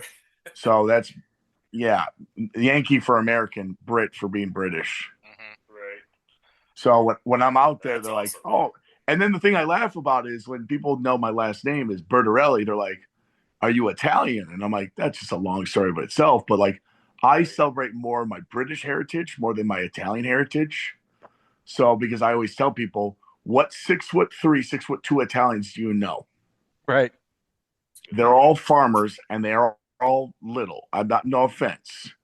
Everything in Hollywood is Sicilian, from Casino to Godfather to Sopranos. That's all Sicilians. And nothing wrong with that. It's part of Italy, but it's just the stereotype. Like people are like, oh, why don't you have sling back hair? Why don't you be a machismo like one of them? Like, I look more English than I look Italian, Yeah. even though I have the mouth of an Italian sometimes. Nothing wrong with that, man. It's needed. It's needed frequently. I know I say Stugats and Pisano, and that's it. So Stugats means piece of shit. Pisano means friend. So you guys are Pisanos. Fair enough. Fair enough. Man. Yeah, absolutely. I wanted to ask you. So, and forgive me if I got a little bit of the ADHD. So, if you mentioned this already, forgive me. But did you get to wrestle over there? Have you wrestled over there? Not yet. It's been my dream actually to wrestle out in the UK. My uncle this year actually finally got to see me wrestle. When I was wrestling as Baron von Brexit, I was his favorite wrestler, but he actually got to see me wrestle at Lincoln Hall in Chicago for the first time, and he loved it. Cool. Yeah, But I would love to do it. I would love to do a tour of England and just learn world of sport. Right. Yeah. Any other dream spots that you'd like to wrestle in? Man, I would love to wrestle in Texas. I would love to be like, I want to wrestle in the landmark areas of the world of wrestling. Like, I know the Dallas Sportatorium's not there, but I would love to wrestle in Dallas. I would love to wrestle in Puerto Rico, like all the island states, island countries. I would love to wrestle in Japan, Germany, UK, we're anywhere. I want to travel the world with it and make people laugh or people throw beer at me, Yeah. Hey, man, you need to start the Tully World Tour, bro. It will happen one day. I'll do the Lex Express. I'll be like on a ferry. There you go. On a ferry. That's awesome. Oh man, yeah, it's funny. I tell John the same thing. Like with the podcast, we're kind of doing a lot of the same things. Like I like that method. To me, it's like, okay, this week we're gonna try this on the show, and next week we're gonna try this on the show, and then we're gonna try a watch along, and then we're gonna bring in this guest, or then we're gonna play a game, or we're gonna like let's just try it all. And the stuff that's fun, we'll do it maybe more than once. And if it's not, then we won't do it again. But we tried it. You know what I mean? Like see what works and doesn't work. You just see what works and doesn't work, man. Listen, like you told us, Tully, we're gonna throw some spaghetti against the wall and see how it works out. Yeah, and just don't put sugar in your fucking pasta sauce, or I'm gonna kill you. Hey man, whatever you say, bro. That is my one pet peeve with Italian food. When people are like, "Oh, I'm gonna put sugar in my sauce," I'm like, "No, you're not." Oh my god. No, you're not. You're not doing this Olive Garden shit. Okay. So we're talking about the cooking now here, and you had mentioned earlier about your weight loss. So how's that going? I'm on a kind of a weight loss journey of my own here. Yeah. This year, and so, ever since I found out I was working Sampson, which was huge for me, by the way. Right. I wanted to look like TV, I wanted to look like a superstar, and being 300 pounds, I give that look of like that old school look, but I wanted to be more healthy. I suffer from sleep apnea and I wanted to prevent it. So I decided to work out heavy and stuff like that. So man, it's awesome. Yeah. So with diet and other stuff and everything like that, and just being the right mindset, I went from being 300 pounds. The last time I weighed myself, I was 266. I might be 263 now. All right, not sure, but hopefully by Marquette, I'm 250. All right. Because it's a good weight. Awesome for you. It's also a good weight for auditions, because when I am bigger, I look large. Right. Like it's not 10 pounds added to the camera. I look like an O lineman. I want to look like a D tackle. Right. The old, how many cameras do they have on you? Look, a line. Camera adds 10 pounds. How many cameras are on you? Oh, sorry. How much have you lost so far, bud? So I January 1st of this year. I like I said, I'm about 10 years older than you. I'm getting ready to turn 50 here in a couple months. I fought weight for the last 20 years of my life. Of course. I dropped it, put it on. Lost over 100 pounds a couple times. This time, I kind of ballooned up to about 390. January 1st of this year is 390. As of last Friday, down 275. Hell yeah, man. Go for it, man. So same kind of thing, man. It's a lot of diet. I did opt for the surgery. I did the bariatric surgery. Of course, did a bypass. My A1C was great. I mean, all the big boy things, right? Yeah, the knees hurt, the back hurt, So, man, more power to you, brother, because it's not an easy journey, but it's awesome. To write shit down and manifest it.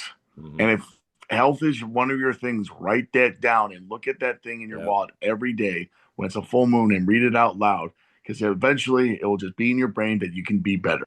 Yeah. And weight loss is not about diets. What's the first letters of the word diet? B. Die. D-I-E. E. And like, we don't want that. You don't want to put your body into that. You don't want to starve. You don't want to do like something like keto or anything like that. But if you keep on looking in the mirror and say to yourself, I got this. I got this. Trust the process. Enjoy the journey. Trust the I mean, like, I just got it tattooed, trust the process, on my thigh last night from my friend Ivy. Shout out to her. She's about to do it. Enjoy the journey on the other one. But that's the way I look at like working out. I used to be a personal trainer, so. Awesome. Yeah. What haven't you done, Tully? Because, man, you are the man of 1,000 careers. 1,000 jobs, man. It's awesome. I never was a teacher. Oh, okay. Yeah, I've never been a licensed teacher. I work as a special ed classroom assistant at a high school. Very cool. I'm the head of football operations at my school, so big shout out to my boys, the Wildcats. I'm also a co-chairman of the drama program at the high school, but I've never been a licensed teacher. Now, is that something you think future Tully's into? Honestly, I would love to have an honorary degree in education, but for my sobriety sense and also what the kids are like nowadays, I think it'll play with my sobriety way too much. You mentioned the sobriety. I don't want to pry too much. Man. I don't want to pry too much into your life if you don't want me to. But how long you been sober? 5 years. Wow! Congratulations. 5 years, absolutely. 4 months, and I believe. Let me check real quick. I think I'm almost 5.5 years. So I'll let you guys know what the date is. Awesome. Yeah, you talk about manifesting, man.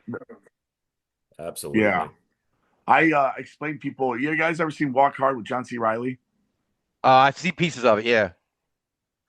So remember when he always goes in the room like, "What are y'all doing?" Oh, right. Yeah. Uh-huh. That's me in a nutshell with drugs. Right. Yeah. And I got really heavily involved with drugs. I'm cool talking on the air about it. I never did crack and heroin, but I've done the world's hardest one to quit. So if you ever want to Google that, you'll know what that is. And yeah, it's just been a process for me. I mean, for being in recovery, I do have my high anxiety. I do have my addictions. Like I do still have a cigar or a non-alcoholic beer or a mocktail or like a Zin. So if non-alcoholic beer companies are listening or Zin, like I'd love to be a sponsor, hire me. I can do the funniest commercial. If you ain't Zinny, you ain't winning. Just kidding. That sounds terrible. But yeah, I mean, like, I'm comfortable talking about my sobriety, but I can't talk about that with my kids. Right. Right. You know, Yeah, I get it. and it's when you're a high school football coach, it's really tough to break that barrier to go into what you are. So I still motivate them, and it's a good team. We're not the best, but we're getting there. And I think this year we'll definitely have a good season. But one of my tattoos is actually the high school logo I coach for. I got tattooed on me because I lost a bet. So, yeah. Those damn bets, man. Yeah. I do it all for the kids, man. And when it comes to like wrestling and when I meet fans, I don't care who it is, if you're special needs, if you're old, if you're young, if you're a mom, if you're at a bachelor party watching me wrestle, like I'll talk to you. Just be respectful. You know, every time I take a photo with the kids, I always ask them to put me in a headlock. Right. Why? You see my size. It's funny to look at a 5-year-old putting me in a headlock, you know, and make memories. Don't do a cool spot because you saw it on TV or, you know, make memories, make people remember and come back. That's what I tell every person that does wrestling. You're here for a reason. Wrestling has not given you anything, but what you can give wrestling is a fun memory where they can go back home and remember that for the rest of their life. Right. Absolutely. You know, and when they get old and gray, they will remember. Hell, I still remember when I met D'Lo Brown and Iron Mike Sampson after their match at Taft High School. And the main event was the Road Warriors against Adrenaline and Venom, which went on to be Keith Walker in Taft High School in Chicago. And I met D'Lo Brown again. And in my Chris Farley voice, I was like, "Excuse me, sir. My name is Tully Bertorelli. I met you when I was 16 at Taft High School. You fought Iron Mike Sampson for the United States Championship. Can I have your photo?" Like, That's awesome. It's those memories that you remember, man. Fuck yeah. Right.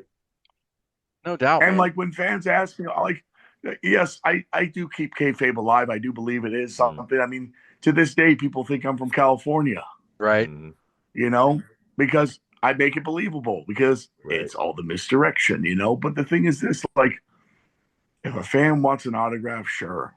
If you're a heel, turn off your heelness, man, and just be you. You know, if you're a dick, then you're a dick. And I'm not saying anyone on TV is like that, but we all know some of them are like that. Yeah, but like, you guys are buying tickets. You're investing in us. Why do you need to be a dick when these people want to come see some entertainment? Right. And I was bringing up an interesting question. It just pops in my head as you're saying that, though. Where do you land on this current controversy of people in airports with the wrestlers? It seems like there's getting a lot of pushback from the performers now. My thing is this: as an entertainer, I do laugh that no one has noticed me yet, even though when I was on my United Airlines flight, because I did an industrial for them for human trafficking. No joke, I played a human trafficker in an industrial, so I thought that was funny. When the lady was like, "Oh, are you a magician?" I'm like, "No, I'm an actor. You probably see me at my footage." You know, and she's like, "What do you mean by that?" And I showed her. She's like, "Oh my God, that's you!" And I'm like, "Oh my God." And I'm like, "Yeah." My thing is this: if they look tired, don't bother them. Right. You know, like they want to be left alone. If they have their headphones on, let them be left alone.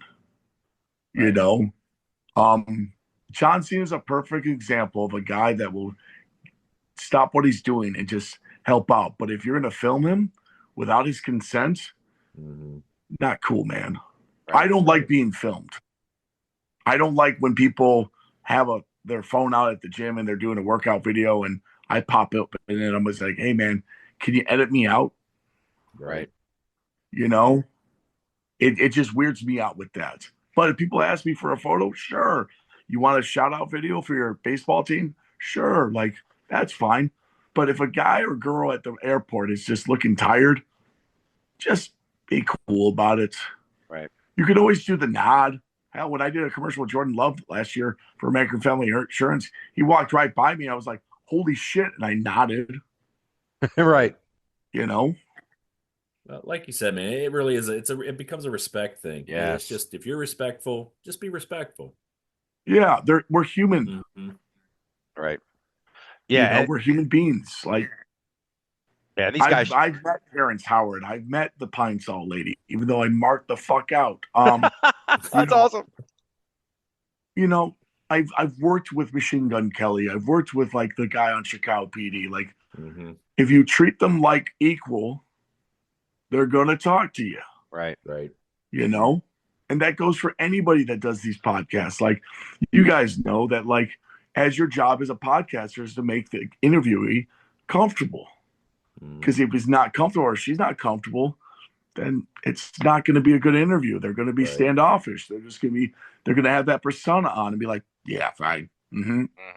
What's the next question? You know, like, I love doing podcasts. If anyone's listening, like, I would love to tell my story because, like, I think I have and I do stand up too. So I do TED Talks. Not eventually TED Talk, but like, I'd love to do something called Tully Talks. All right. I like that. 5 hours long. Yeah. But the thing is this, like, we as entertainers have to just basically realize that we're also human beings. The facade that we put on when I'm Mr. Made for TV, Tully Bertorelli, or if I'm Tulk the Destroyer, or if I'm Tully Wood, you know, Tully Bertorelli, or if I'm Woke Hogan, you know, and stuff like that. Like, the thing is, this is like, you got to realize this is just like, that's just a character. It's something inside, but show them the real you. They're going to like that more than that personality that you play. Right. You know, now some guys would love to, you know, like to get some guys that just play the character and everything like that, but they can just do that on TV. Yeah. You know? Agreed. Yeah, absolutely. So you've got what was I gonna? Oh, I know. I was gonna ask you. I was gonna ask you about Only Wrestlers. Are you a part of Only Wrestlers? Yeah. So I was show May 29th at the Admiral Theater in Chicago. Do you know what the Admiral is? No. It is it's a boobs bar. You can be PJ about it. So looking Only it up right Wrestlers now is run by. Yeah, I'm not shaking my tassels. Even though I used to do burlesque back in the day, no fact. Anyway, I've done a weird life. My TED Talks are gonna be so weird. No, so Only Wrestlers, I found out because when I was in Vegas, I found out this page, and I was like, "Oh, what's this?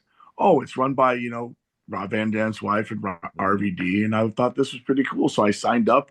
I reached out to them, and I have an opportunity to wrestle in their Royal. And the thing is, if fans vote for me, if I'm in the top 2, I get to showcase a singles match in front of Rob Van Dam, which is pretty cool, you know? Yeah. And it's pretty cool. All it is just OnlyFans, but it's like wrestlers. Right.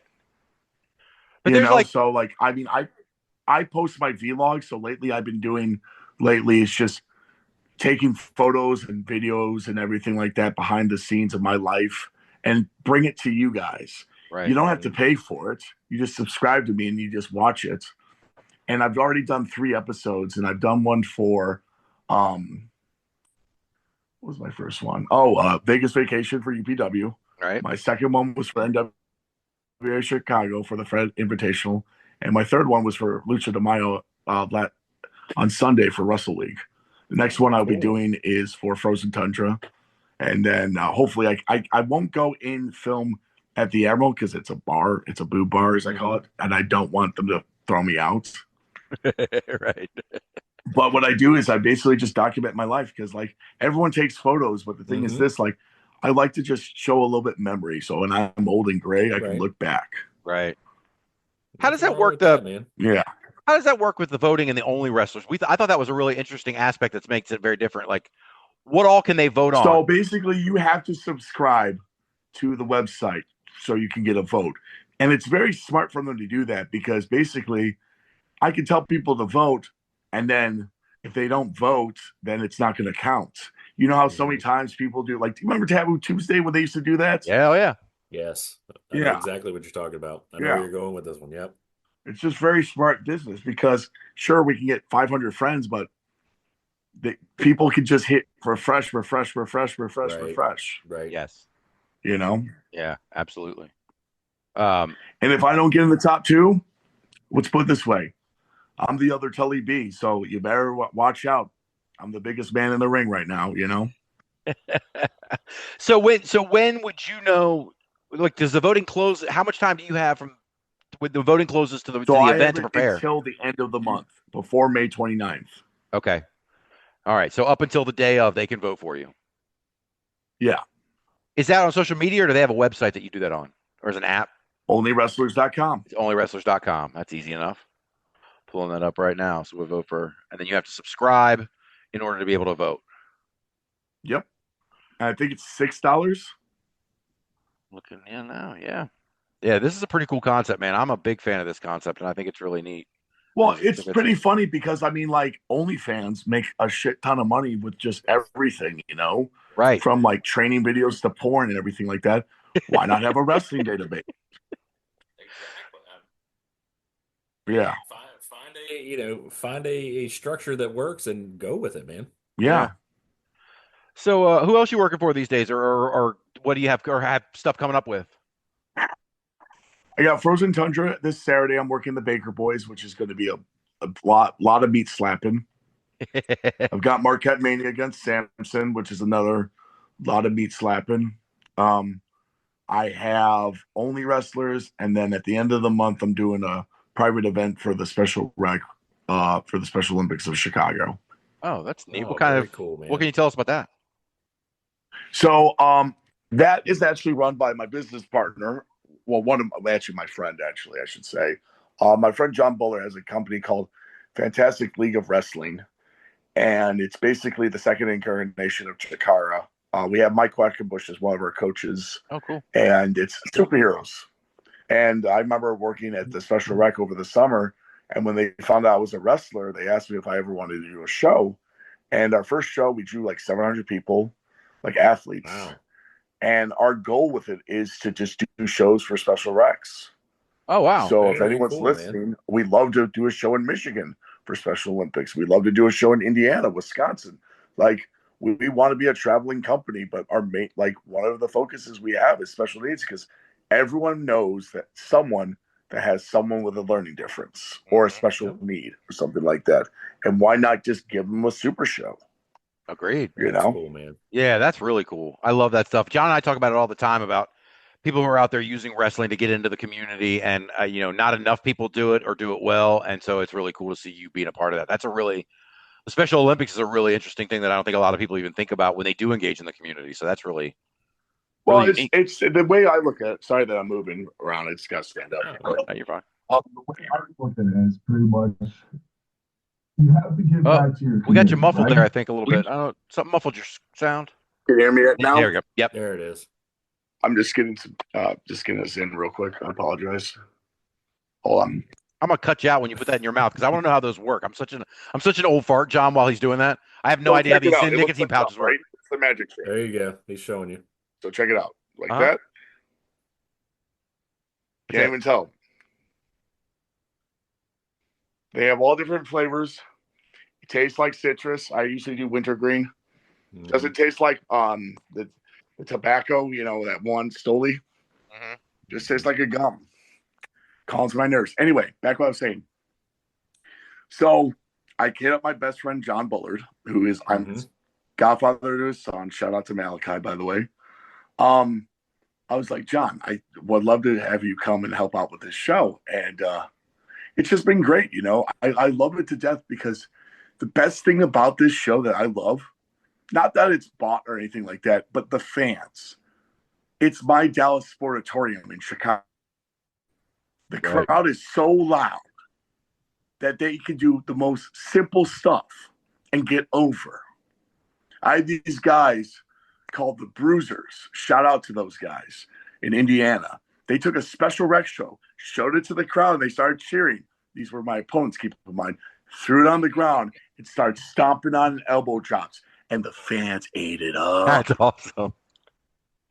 That's neat. And here comes Tully the Destroyer, the barbarian motherfucker, coming out and just wreaking havoc, Like, it's such a fun crowd because you can do that old school stuff. You can do the stuff from the Memphis days in special needs audiences because they think it's real. Right. But the thing I love about it too is we give back. We talk to the fans afterwards. That's what I'm trying to get at with these wrestling companies I want to work for. Is like, we don't have to do a VFW hall. Let's talk to the high schools. Let's talk to the fundraisers. Let's talk to people about putting on a show. Right. Because the thing is this, the normal fan only knows WWE. Right. And then when they know there's something in their backyard, let's check it out. Yeah. Check out wrestling. Not indie wrestling, but check out wrestling. Right. Right. Yeah. That's it. As long if you can create a connection with people, it doesn't matter. I mean, that's it. You got to just go out and create the connection. And now that's wrestling. I mean, that's like we were talking about Route 33 out in Spencer, and that whole town seems to know very little about wrestling, even WWE outside of Spencer, West Virginia. But the wrestlers in Spencer, West Virginia that's wrestling to them. They love those guys. Oh, yeah, of course. I mean, like, hold on one second. Let me see if I can find it. Half my career, I wore this. Hold on one sec.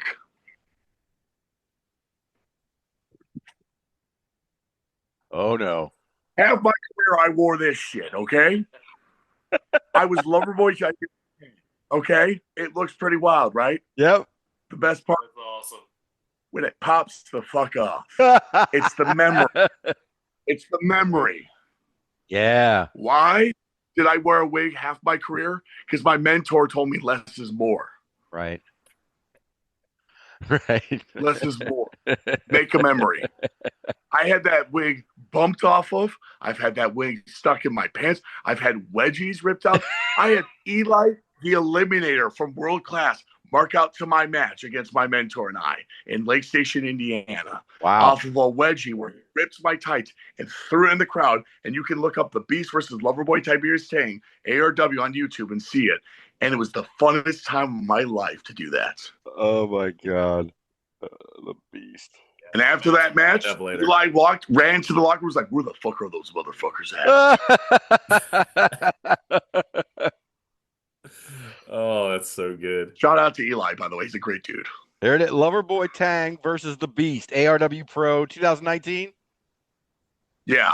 Watch it later on tonight. Yeah, I will. I'm not going to watch it right now, but definitely. I got the right one. I'm going to check that shit out, man. That's awesome. It's showcased in Germany, by the way, for Power 4 TV. It's what now? Wait. Cool. There's a showcase. It was featured on. It was featured on. It was in a Germany streaming site for Power 4 TV. Oh, nice. That's crazy. Yeah. So it was funny to hear my name in German. A lot of angry. A lot of angry German words. Nein. Loverboy. No, wow, that's not even German. That sounds more Japanese. I don't want to do a Japanese accent because I think we'll get canceled. Right. Yeah. Well, you've already said you're a Nazi, so I think we're past the point of no return. Oh, no, I'm not. No, I'm not. I mean, like, look, guys, my gear might be proud and yellow, but I'm not a Nazi. I'm woke Hogan. Just kidding. Right. Woke knows best, you know? Yeah. Oh, my gosh. Oh, man. I wanted so cancel if we tag Hogan in that shit. Anyway. What up, Dempsters? What up, Dempsters and everybody in the between? I'm part of the Alphabet Mafia, brother. Hey, man! If we go, this was a hell of a send off. This has been great. Oh my! You get a cease and desist by Hogan. We're gonna frame that. Actually, fun fact: when we were doing Chicagoland back in the Championship Wrestling, I was supposed to have a dad, and my dad was Randy Hogan. So I like to do a big shout out. Oh, to Randy nice! Hogan from WCW. So the goal brilliant. was I wanted to go to WrestleCon, meet Horace and Hogan, and have a photo with Randy and have all the Hogans together. Oh, cool. That would have been cool. Yeah. Oh man, do you do a lot of conventions like that? I like to go to Comic-Con. I like to go to Flashback Weekend. I love comic book conventions, man. I'm a big nerd, man. Hell, my fake name is Matches Malone. Right. And everyone gets that reference, gets $5. If you don't, it's a Batman reference. Wow, man. Yeah. That yeah, I'm not that I like Batman. I'm a Batman guy, but I don't even know that name. So Matches Malone. My dream is to be a Joker goon so I could do this. So, boss, like, where are we going today? Like, what's going on, boss? The bats, Batman's took Charlie. Batman took Charlie. Oh, James man. Gunn, if you're listening, please hire me. I also want to be like a red shirt security in Star Trek. I want to be an alien. It's been my dream. I love Next Generation. Live on, prosper, motherfuckers. Fuck Star Wars. Anyway, That's awesome. Oh man, that's awesome. Oh man, there's only one other thing. It's sort of wrestling related, but we've talked about before. We haven't really gotten to, but working for shit. I had to stop. Is it Wrestle League? Yes. Should I tell you the story about? A lot of people ask me this though, and I know that like a lot. Wrestling's out of Chicago. I'm the Urban Underground. I have a show for Pride Month. I'm taking on Cujo, which is an awesome dude. It's for the Urban Underground. Show's called Below. Bodacious Lads of Wrestling. It's going to be at Lincoln Hall, June 12th, and it's going to be a fun time. It's everyone in the community, and I mean by Alphabet Mafia community because I'm in it too. Like people are like, what? But the thing about it is it's just been a fun time because at anniversary, I won my first title.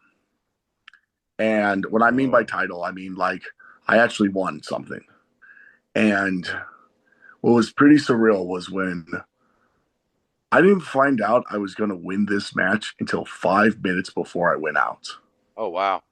Awesome. I didn't see it coming because I wanted to leave it. I want to leave the company to go to other places like Texas or anything like that. And I remember I talked to my opponent. I was in a fatal four-way, and I was like, hey, brother, are you going to spray the mist in my face? He's like, no, baby, I can't do that. I'm like, why the fuck not? It's going to look great on this face. He's like, you're going over. I'm like, what? Oh, shit. Fucking rib. We go to the meeting to spoil wrestling for people. It's a breakdown, you know? And all of a sudden they say, and the Urban Underground failed four-way. Everyone congratulate Tully Bertorelli. Slow clap. And I'm like, well, looks like I'm staying. And after my match, you know, when people say they cry, right? I grabbed the microphone. And I told you the same story. And I said, I didn't see this coming. I didn't know I was going to win 5 minutes ago. But I'm celebrating 5 years, 4 years, 5 years, 4 months, and 1 day of sobriety. And the crowd erupted, and I started crying. Oh, man, I bet. And I talked about sobriety to people that I even know. I brought the fans in about my journey with addiction. And afterwards, I had an NA beer and did the Stone Cold thing with my best friend, Chris Dixon. Shout out to my brother from another mother because I love that motherfucker. And that's 10 swear words, I think. Yeah, good, man. But the thing was this. I didn't realize what I did afterwards because when I hopped out of the ring, my buddy came up to me and said, way to break kayfabe. I'm like, what are you talking about? All of a sudden, a random fan came up to me and said, hey, man, I loved your speech. My aunt was an addict. She died of heroin. Oh, wow. Another person came by and said, my best friend died of drugs. Keep going, champ. Yeah. And then later on that week, I went to Planet Fitness to work out because, I work out everywhere. And my best friend, Dixon, said, do you realize what you just did? I'm like, what? You just went from a tweener to the ultimate baby face. Because everyone can relate to you now because everyone that's listening or at home has someone that has fought through addiction. And you're still fucking alive. Mm-hmm. Keep going what you're doing. Keep being on that track of your journey. Keep going. Good things will happen. Yeah. And so if I ever go to the WWE, if they're listening, I don't mind doing that as a character. Right. I don't mind that as a moniker of mine because I won't I've never been in an AA or anything like that. I did some meetings for some other things, So I never did 12-step. I did the 3-step program, which I don't really advise. I have a therapist. Shout out to my therapist. Roger's awesome. But the thing is this. I never thought, my friend said to me, do you realize who you are now? And I'm like, who am I? He's like, you're Rocky fucking Balboa, dude. You are the underdog. Hey, man. And it's so funny to think that now when I get my ass kicked now, because I got to fire back. Yeah. I got to fire back. It's for the people. The people need me. I'm the people's champion. Sorry, Rock. You know, like, I'm the boulder, you know, like, but like, holy cow, man. Like, that's just a Cinderella story to hear that guy in that middle of the ring, Tully Bertorelli, he's not the sober warrior. He's just fighting it for his life. Right. Every day I wake up and I'm thankful for God and Jesus for being alive, man. I was born again on 4/20, 17 years ago, you know, and I realized that I'm here for a reason, and that's to put on a show. But know that if anyone wants to talk to me afterwards or do a podcast, I don't mind talking about it. It's not going to trigger me. Right. Sometimes, you know. Brother, thank you for sharing that, man. That's fucking powerful shit, man. That's awesome. Am I still on? Yeah, my friend just called me up. But like, the thing is this, is that it's a journey, you know, and I love every minute of it. Yeah. Can you hear me? Yes, absolutely. Yep. All right, cool. Yeah, no, and I think this is a perfect time to sort of take this sort of home to what you got coming up. The big match, May 17th, Marquette Mania with Sampson.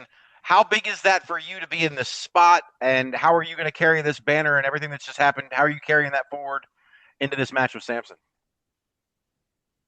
This match with Sam, let's be real. He's a big dude. That is my Andre the Giant right there. That is my Stone Cold to my Rock.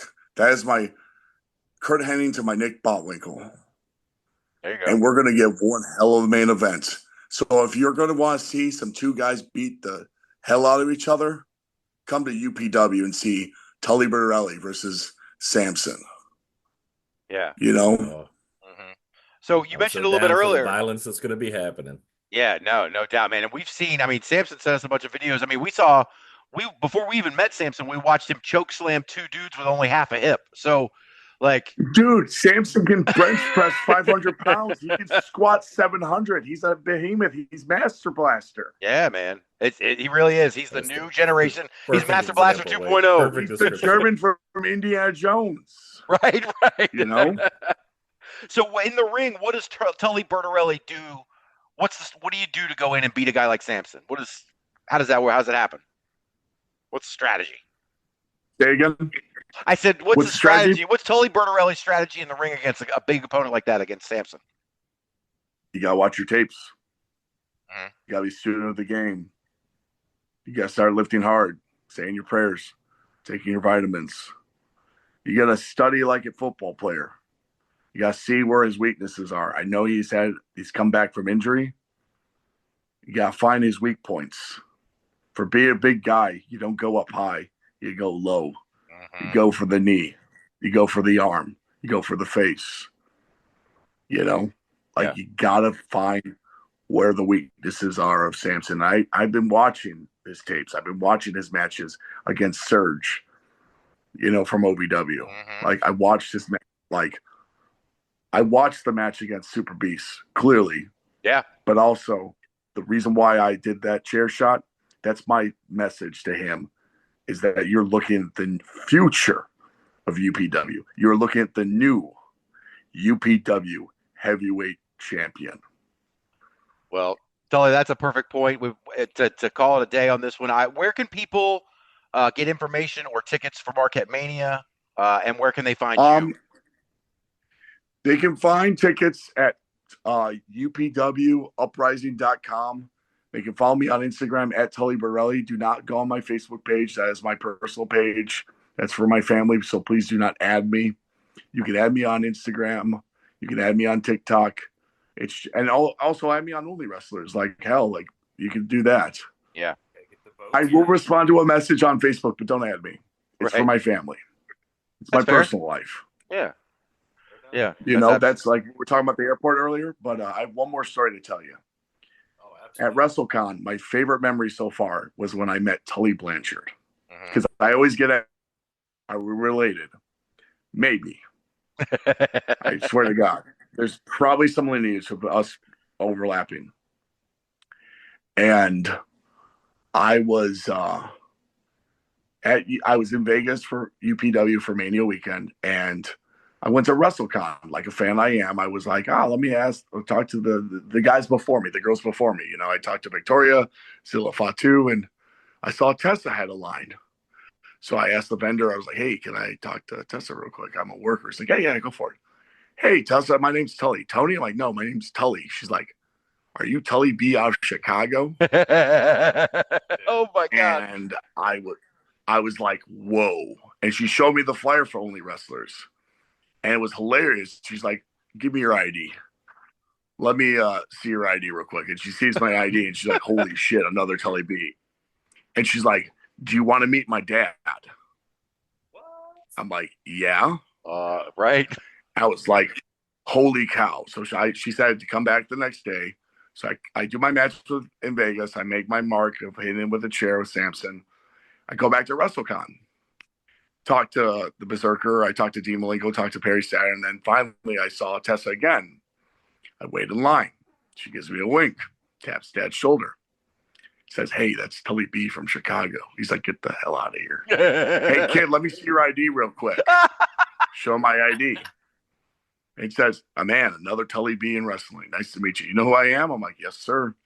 Would you like a photo? I'm like, you'd be honored to have a photo with you. Every other photo I didn't get paid for. Mm-hmm. That one I did because, I mean, like, it's Tully fucking Blanchard. Yeah, hell yeah. 4 Horsemen. He says, all right, kid, throw them up. Can't do that, sir. Oh, my God. Yeah, no, right. And he's like, why the hell not? That's the symbol of excellence. You better throw these up, right? Yes, sir.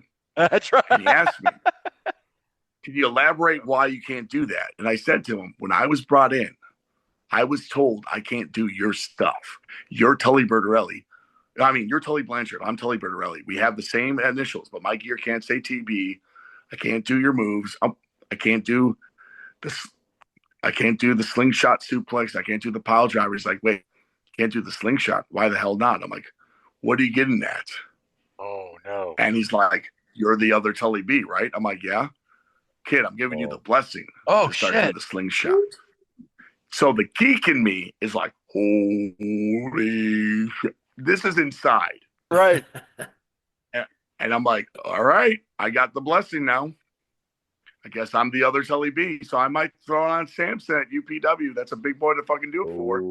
Oh, man. But I put it this way, I got Tully's back now. I'm not a horseman. I'm just Tully. I'm a battalion stallion, you know. Yeah, absolutely. Nice. That is freaking awesome, man. Seriously, wow. Yeah, that was probably one of the biggest gifts I ever got in sobriety. And later on that day, when I went back to the airport, I got the phone call from Texas. So I'm in talks with Kings of Sport. It's not official yet, but I am on their radar. Oh, nice. Oh, yes, nice. Fantastic, man. So. Well, listen, man, we wish you all the luck with that. We Tully. wish you luck against Sampson, and I can guarantee you, John and I are going to be watching the moment that match is available on Uprising. We'll probably watch it here on the show. So, and be sure to check out my music on bandcamp.com/music. Yes, absolutely. Anything else? Anything else you want to plug before we go, or anything else you want to promote? Yeah, be true to yourself and always remember to trust the process and enjoy the journey, and don't forget your shoes and be kind to others. Yes, sir. Yes, sir. Well, listen, Tully Bertorelli, we wish you luck. Thank you. Absolutely. Thank you for coming on, man. It's been an absolute blast. Likewise. Thank you, guys. Holy shit, man. How fun is Tully Bertorelli, man? I can't wait to have him back on already. That was a blast. Dude, he's awesome, and man, we love Sampson, but man, Sampson's gonna have his hands full. No doubt, man. But he's right. Sampson's a big boy. I love the Master Sampson Blaster is a comparison. Large man. Yes, Master Blaster 2.0. No doubt, it's man. Perfect comparison. No doubt. But hey, if you guys go join Only Wrestlers, vote for Tully Bertorelli. I think I'm gonna end up pulling the trigger and signing up and joining that shit too, because I want to be a part of it. I want to see, like he said, he can say all he wants that it's just OnlyFans, but wrestling. But to me, it feels fresh and unique. Yeah, I'm with you. You and I, I think are on the same page as getting on there and getting into it. And yeah, if any of our listeners are out there, man, definitely, I think it's worth the $6 and let's get this guy in there because, hopefully you listened to our interview and you fell in love with Tully same way we did. Mhm. Let's help this guy out. Yeah, what a good dude, man. Just all the work he does, helping people Absolutely. out and looking out for others. I just, that's something we talk Yes. about a lot on here. That's a big deal to me and a big deal to you. Yep. We like the community engagement, man. We like the outreach. Yeah, Man, absolutely. he does a lot of it. Absolute stud. Awesome. Seriously. And my God, man, like I said, all those times when we were kids, all the things, as much as we were into wrestling, this guy took it Mhm. another level. Like he's like, yeah, I'll just call Yeah, he Dory did. Funk. I'll just like, holy shit, man. I wish I had done some of those things back in the day. That we thought about doing, but we never did. He went out and did them. More He power did it, to him. man. He's still doing them. He is still doing them, and now he's in movies. He's a human trafficker and all sorts of. I mean, it's like he gets to play pretend in every facet of his life all the time, and I think that's just the best. Dude, his music's good. His art is good. I mean, I'm not seeing anything that he does that's not good. Yes, So let's see what he does in the ring with Sampson, right? right, 100%, man. And I'm serious. I wasn't just blowing smoke up his ass when he was on here. Yeah, like when that match comes on Uprising, we should do a watch along. Hell, we should have Sampson and Tully on together and watch it with us. Dude, if we can get him, I'm down. That would be awesome. Yeah, absolutely.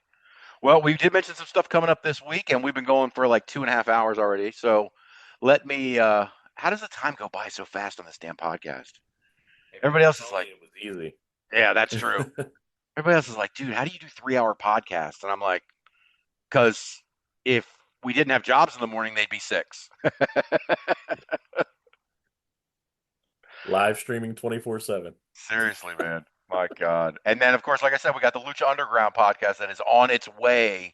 Every week I talk about it because Oh, we you got got me to. so jacked about Lucha Underground. So that's got to be coming Oh, soon.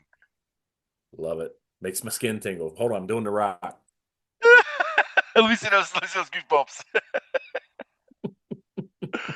Oh, man. All right, let's see what we got coming up this weekend, and then we'll get out of here. Friday night.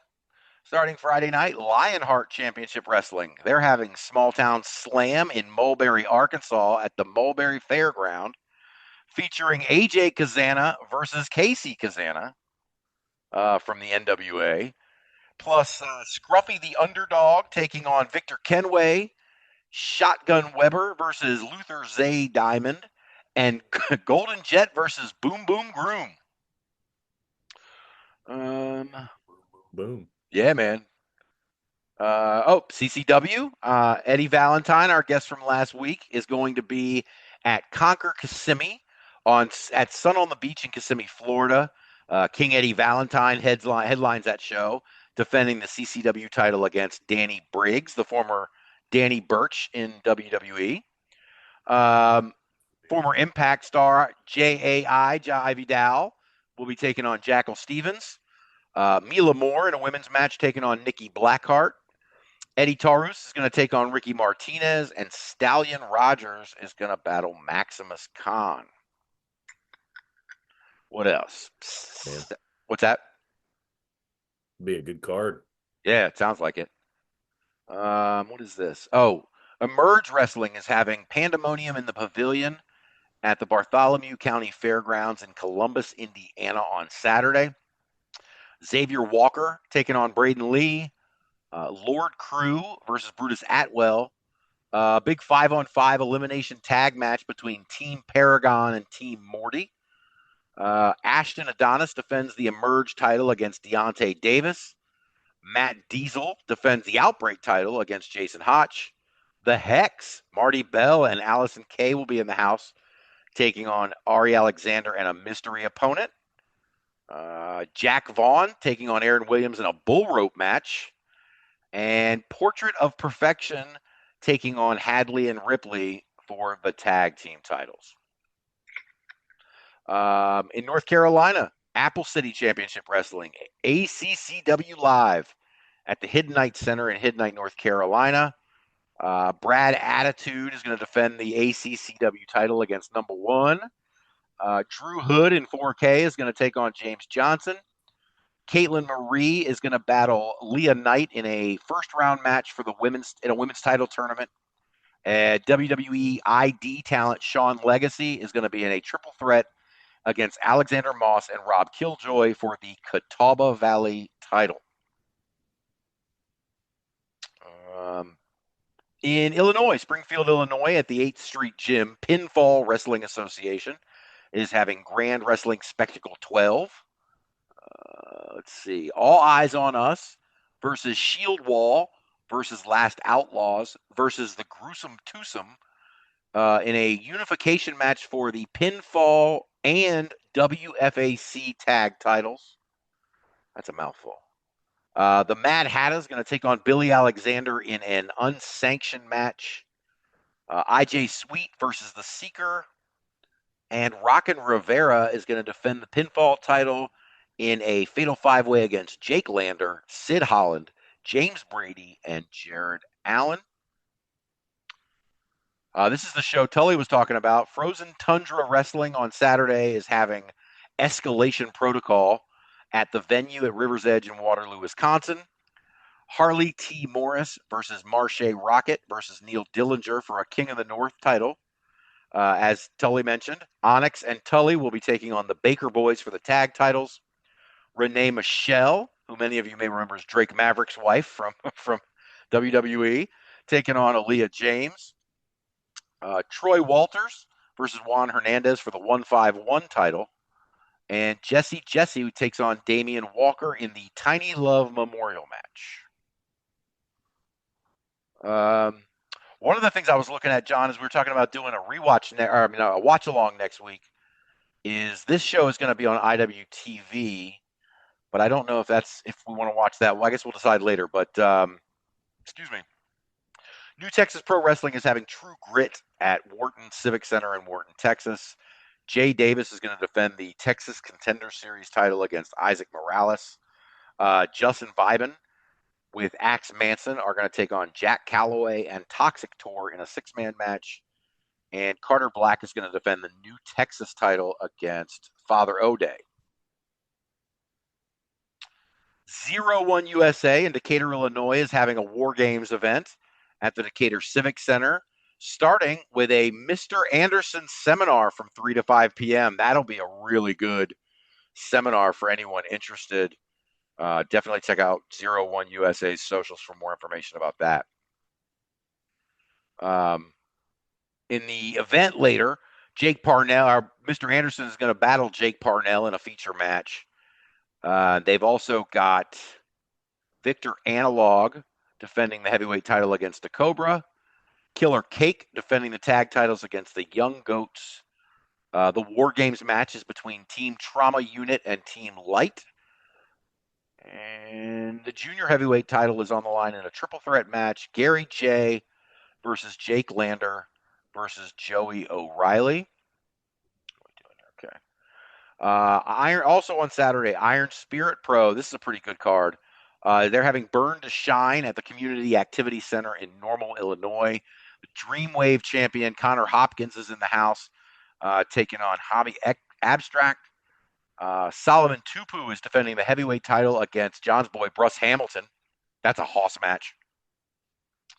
The Hype are going to take on Latino's Most Wanted. Hopefully my boys, the Hype, can get some tag titles back in their collection. Shane Boucher is going to defend the Downstate title against Angel Escalera. And then a number 1 contender match for the Downstate title, John Bonhart versus Alfonso Gonzalez versus Alfredo Albiter versus Sean Lohan. MLW, another MLW event this weekend, this time in Cicero, Illinois, Azteca Lucha.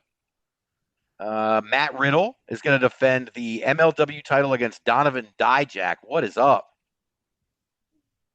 Yeah. Also on that card, Alex Hammerstone taking on Satoshi Kojima. Mystica versus Templario, right? Versus Ikuro Kwan in a triple threat. And Echicero. Another good one. Right? Echicero teams up with Guerrero Maya Jr. to take on Atlantis and Esfinge. That one's probably on YouTube for free, I bet. That one's probably there, and I may be watching that. Yeah. Like we said, I haven't watched much MLW in a while, but I love MLW. I had a blast when we went and saw it. Dude, and when we went and saw it, we got to see Hammerstone, and dude, he's as advertised. So I've kind of been missing out. I know he's had some injuries again, and had his time, and he was what TNA, right? Did a cup of coffee. And he's a guy that I just don't understand why he's not on a bigger stage, but it's coming. It's inevitable. Yeah. You want to talk about, I mean, you mentioned, being as good as advertised. Remind me, who did he wrestle that night? Who was that? It was dark. It may be somewhat of a werewolf kind of situation. I believe it was a Mr. Jacob Fatu. Talk And about those guys brought the house down. How tired were we when that match finally happened? 6 hours of taping we'd sat through.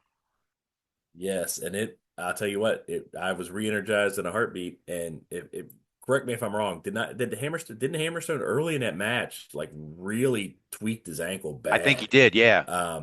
And dude, he pushed through that match and did some amazing spots, and just those two guys put on a hellacious show, man. Yeah, that match was just crazy. You're right. Re-energized doesn't even describe it. Not to mention the fact that we also got moved to free front row seats right before that match, so that didn't hurt. Did not hurt. Hey, people understand we're very pretty, so it was for TV. It happens a lot. It happens a lot. I was like, oh, I'm Bob Uecker. I was like, I got me a seat in the front row. That's right. and for anyone who doesn't know, we're about as pretty as Bob Uecker was. So that's probably a pretty good comparison. Yeah, I'll agree to that. He might not. He might say, fuck you guys. Well, he's dead, but I mean, he might not have before. He might still look better than us. Yeah. Fair. Yeah, maybe. Oh, shit. All right, I got 3 more shows, and then we are out of here. Best of the West Wrestling on Saturday is having Acts of Violence at the Flower City Ballroom. Zicky Dice, my boy Zicky Dice. Wow. I know. What's up? Is going to take on M4, Jeff Roth, and Draxon, plus a mystery opponent in a fatal 5-way #1 contendership for the heavyweight title match. Woo. Let's go, Zicky. Yeah, man. Let's see. Nasty Nate's going to take on Jesse Poole. Bernard and Mordred are going to defend the tag titles against Morgan McClea and Corey Kreese. Tsunami takes on Buddy Royal in a last man standing match. Marcus Erics is going to have a match against a mystery opponent to be chosen by Honest John. And Hex is going to defend the West Coast title against JD Horror. And Mecha Wolf is going to defend the World Warrior title against the Wise Guy. They say there must be a winner. Ooh, shit. Man. Forgot about this. Damn, maybe we should watch Shine this week. See, there's so many shows. God damn it. I know. I'm juiced about this Shine show, man. I love Shine. When it comes around, I watch it almost every time. But this time we got the big rematch. Kelsey Reagan is going to defend the Shine title against former champion Eva Lise. I think she's been champion of Shine like 4 times for a total of like 2,000 days. It's ridiculous. Eva Lise is a boss, man. She is, man. I love Eva Lise. But the Sicarias and Lindsay Snow and Amber Nova are all banned from ringside. So, again, there must be a winner. Kelsey Heather's going to defend the Nova title against Aaliyah James. This is on Sunday, by the way, if I didn't say that before. The 11th, Shine 82, OCC Roadhouse, Clearwater, Florida. The aforementioned Las Sicarias, are going to defend the Shine tag titles against Lindsay Snow and Amber Nova. Mercedes Martinez will be there, taking on Sarah Leone. Mila Moore is going to get a rematch against Bailey's #1 fan, Izzy Moreno. Teal Piper is going to take on Casey Lennox, assuming Casey is done whooping Rich for the big mistake he made in the OKA game by then. And Olivia, a 6-woman tag, Olivia Rose, Serena Vale, and Clara Change are going to take on Scotty Sosa, Jasmine Howe, and Sophia Sivan. Finally, on Sunday, Inspire Victorious is having Kill 'Em All, Let Inspire Sort 'Em Out. I love that name. At the Empire Garage in Austin, Texas. Jack Calloway battles Will Allday for the Mr. Inspire privilege. I didn't look up what that is.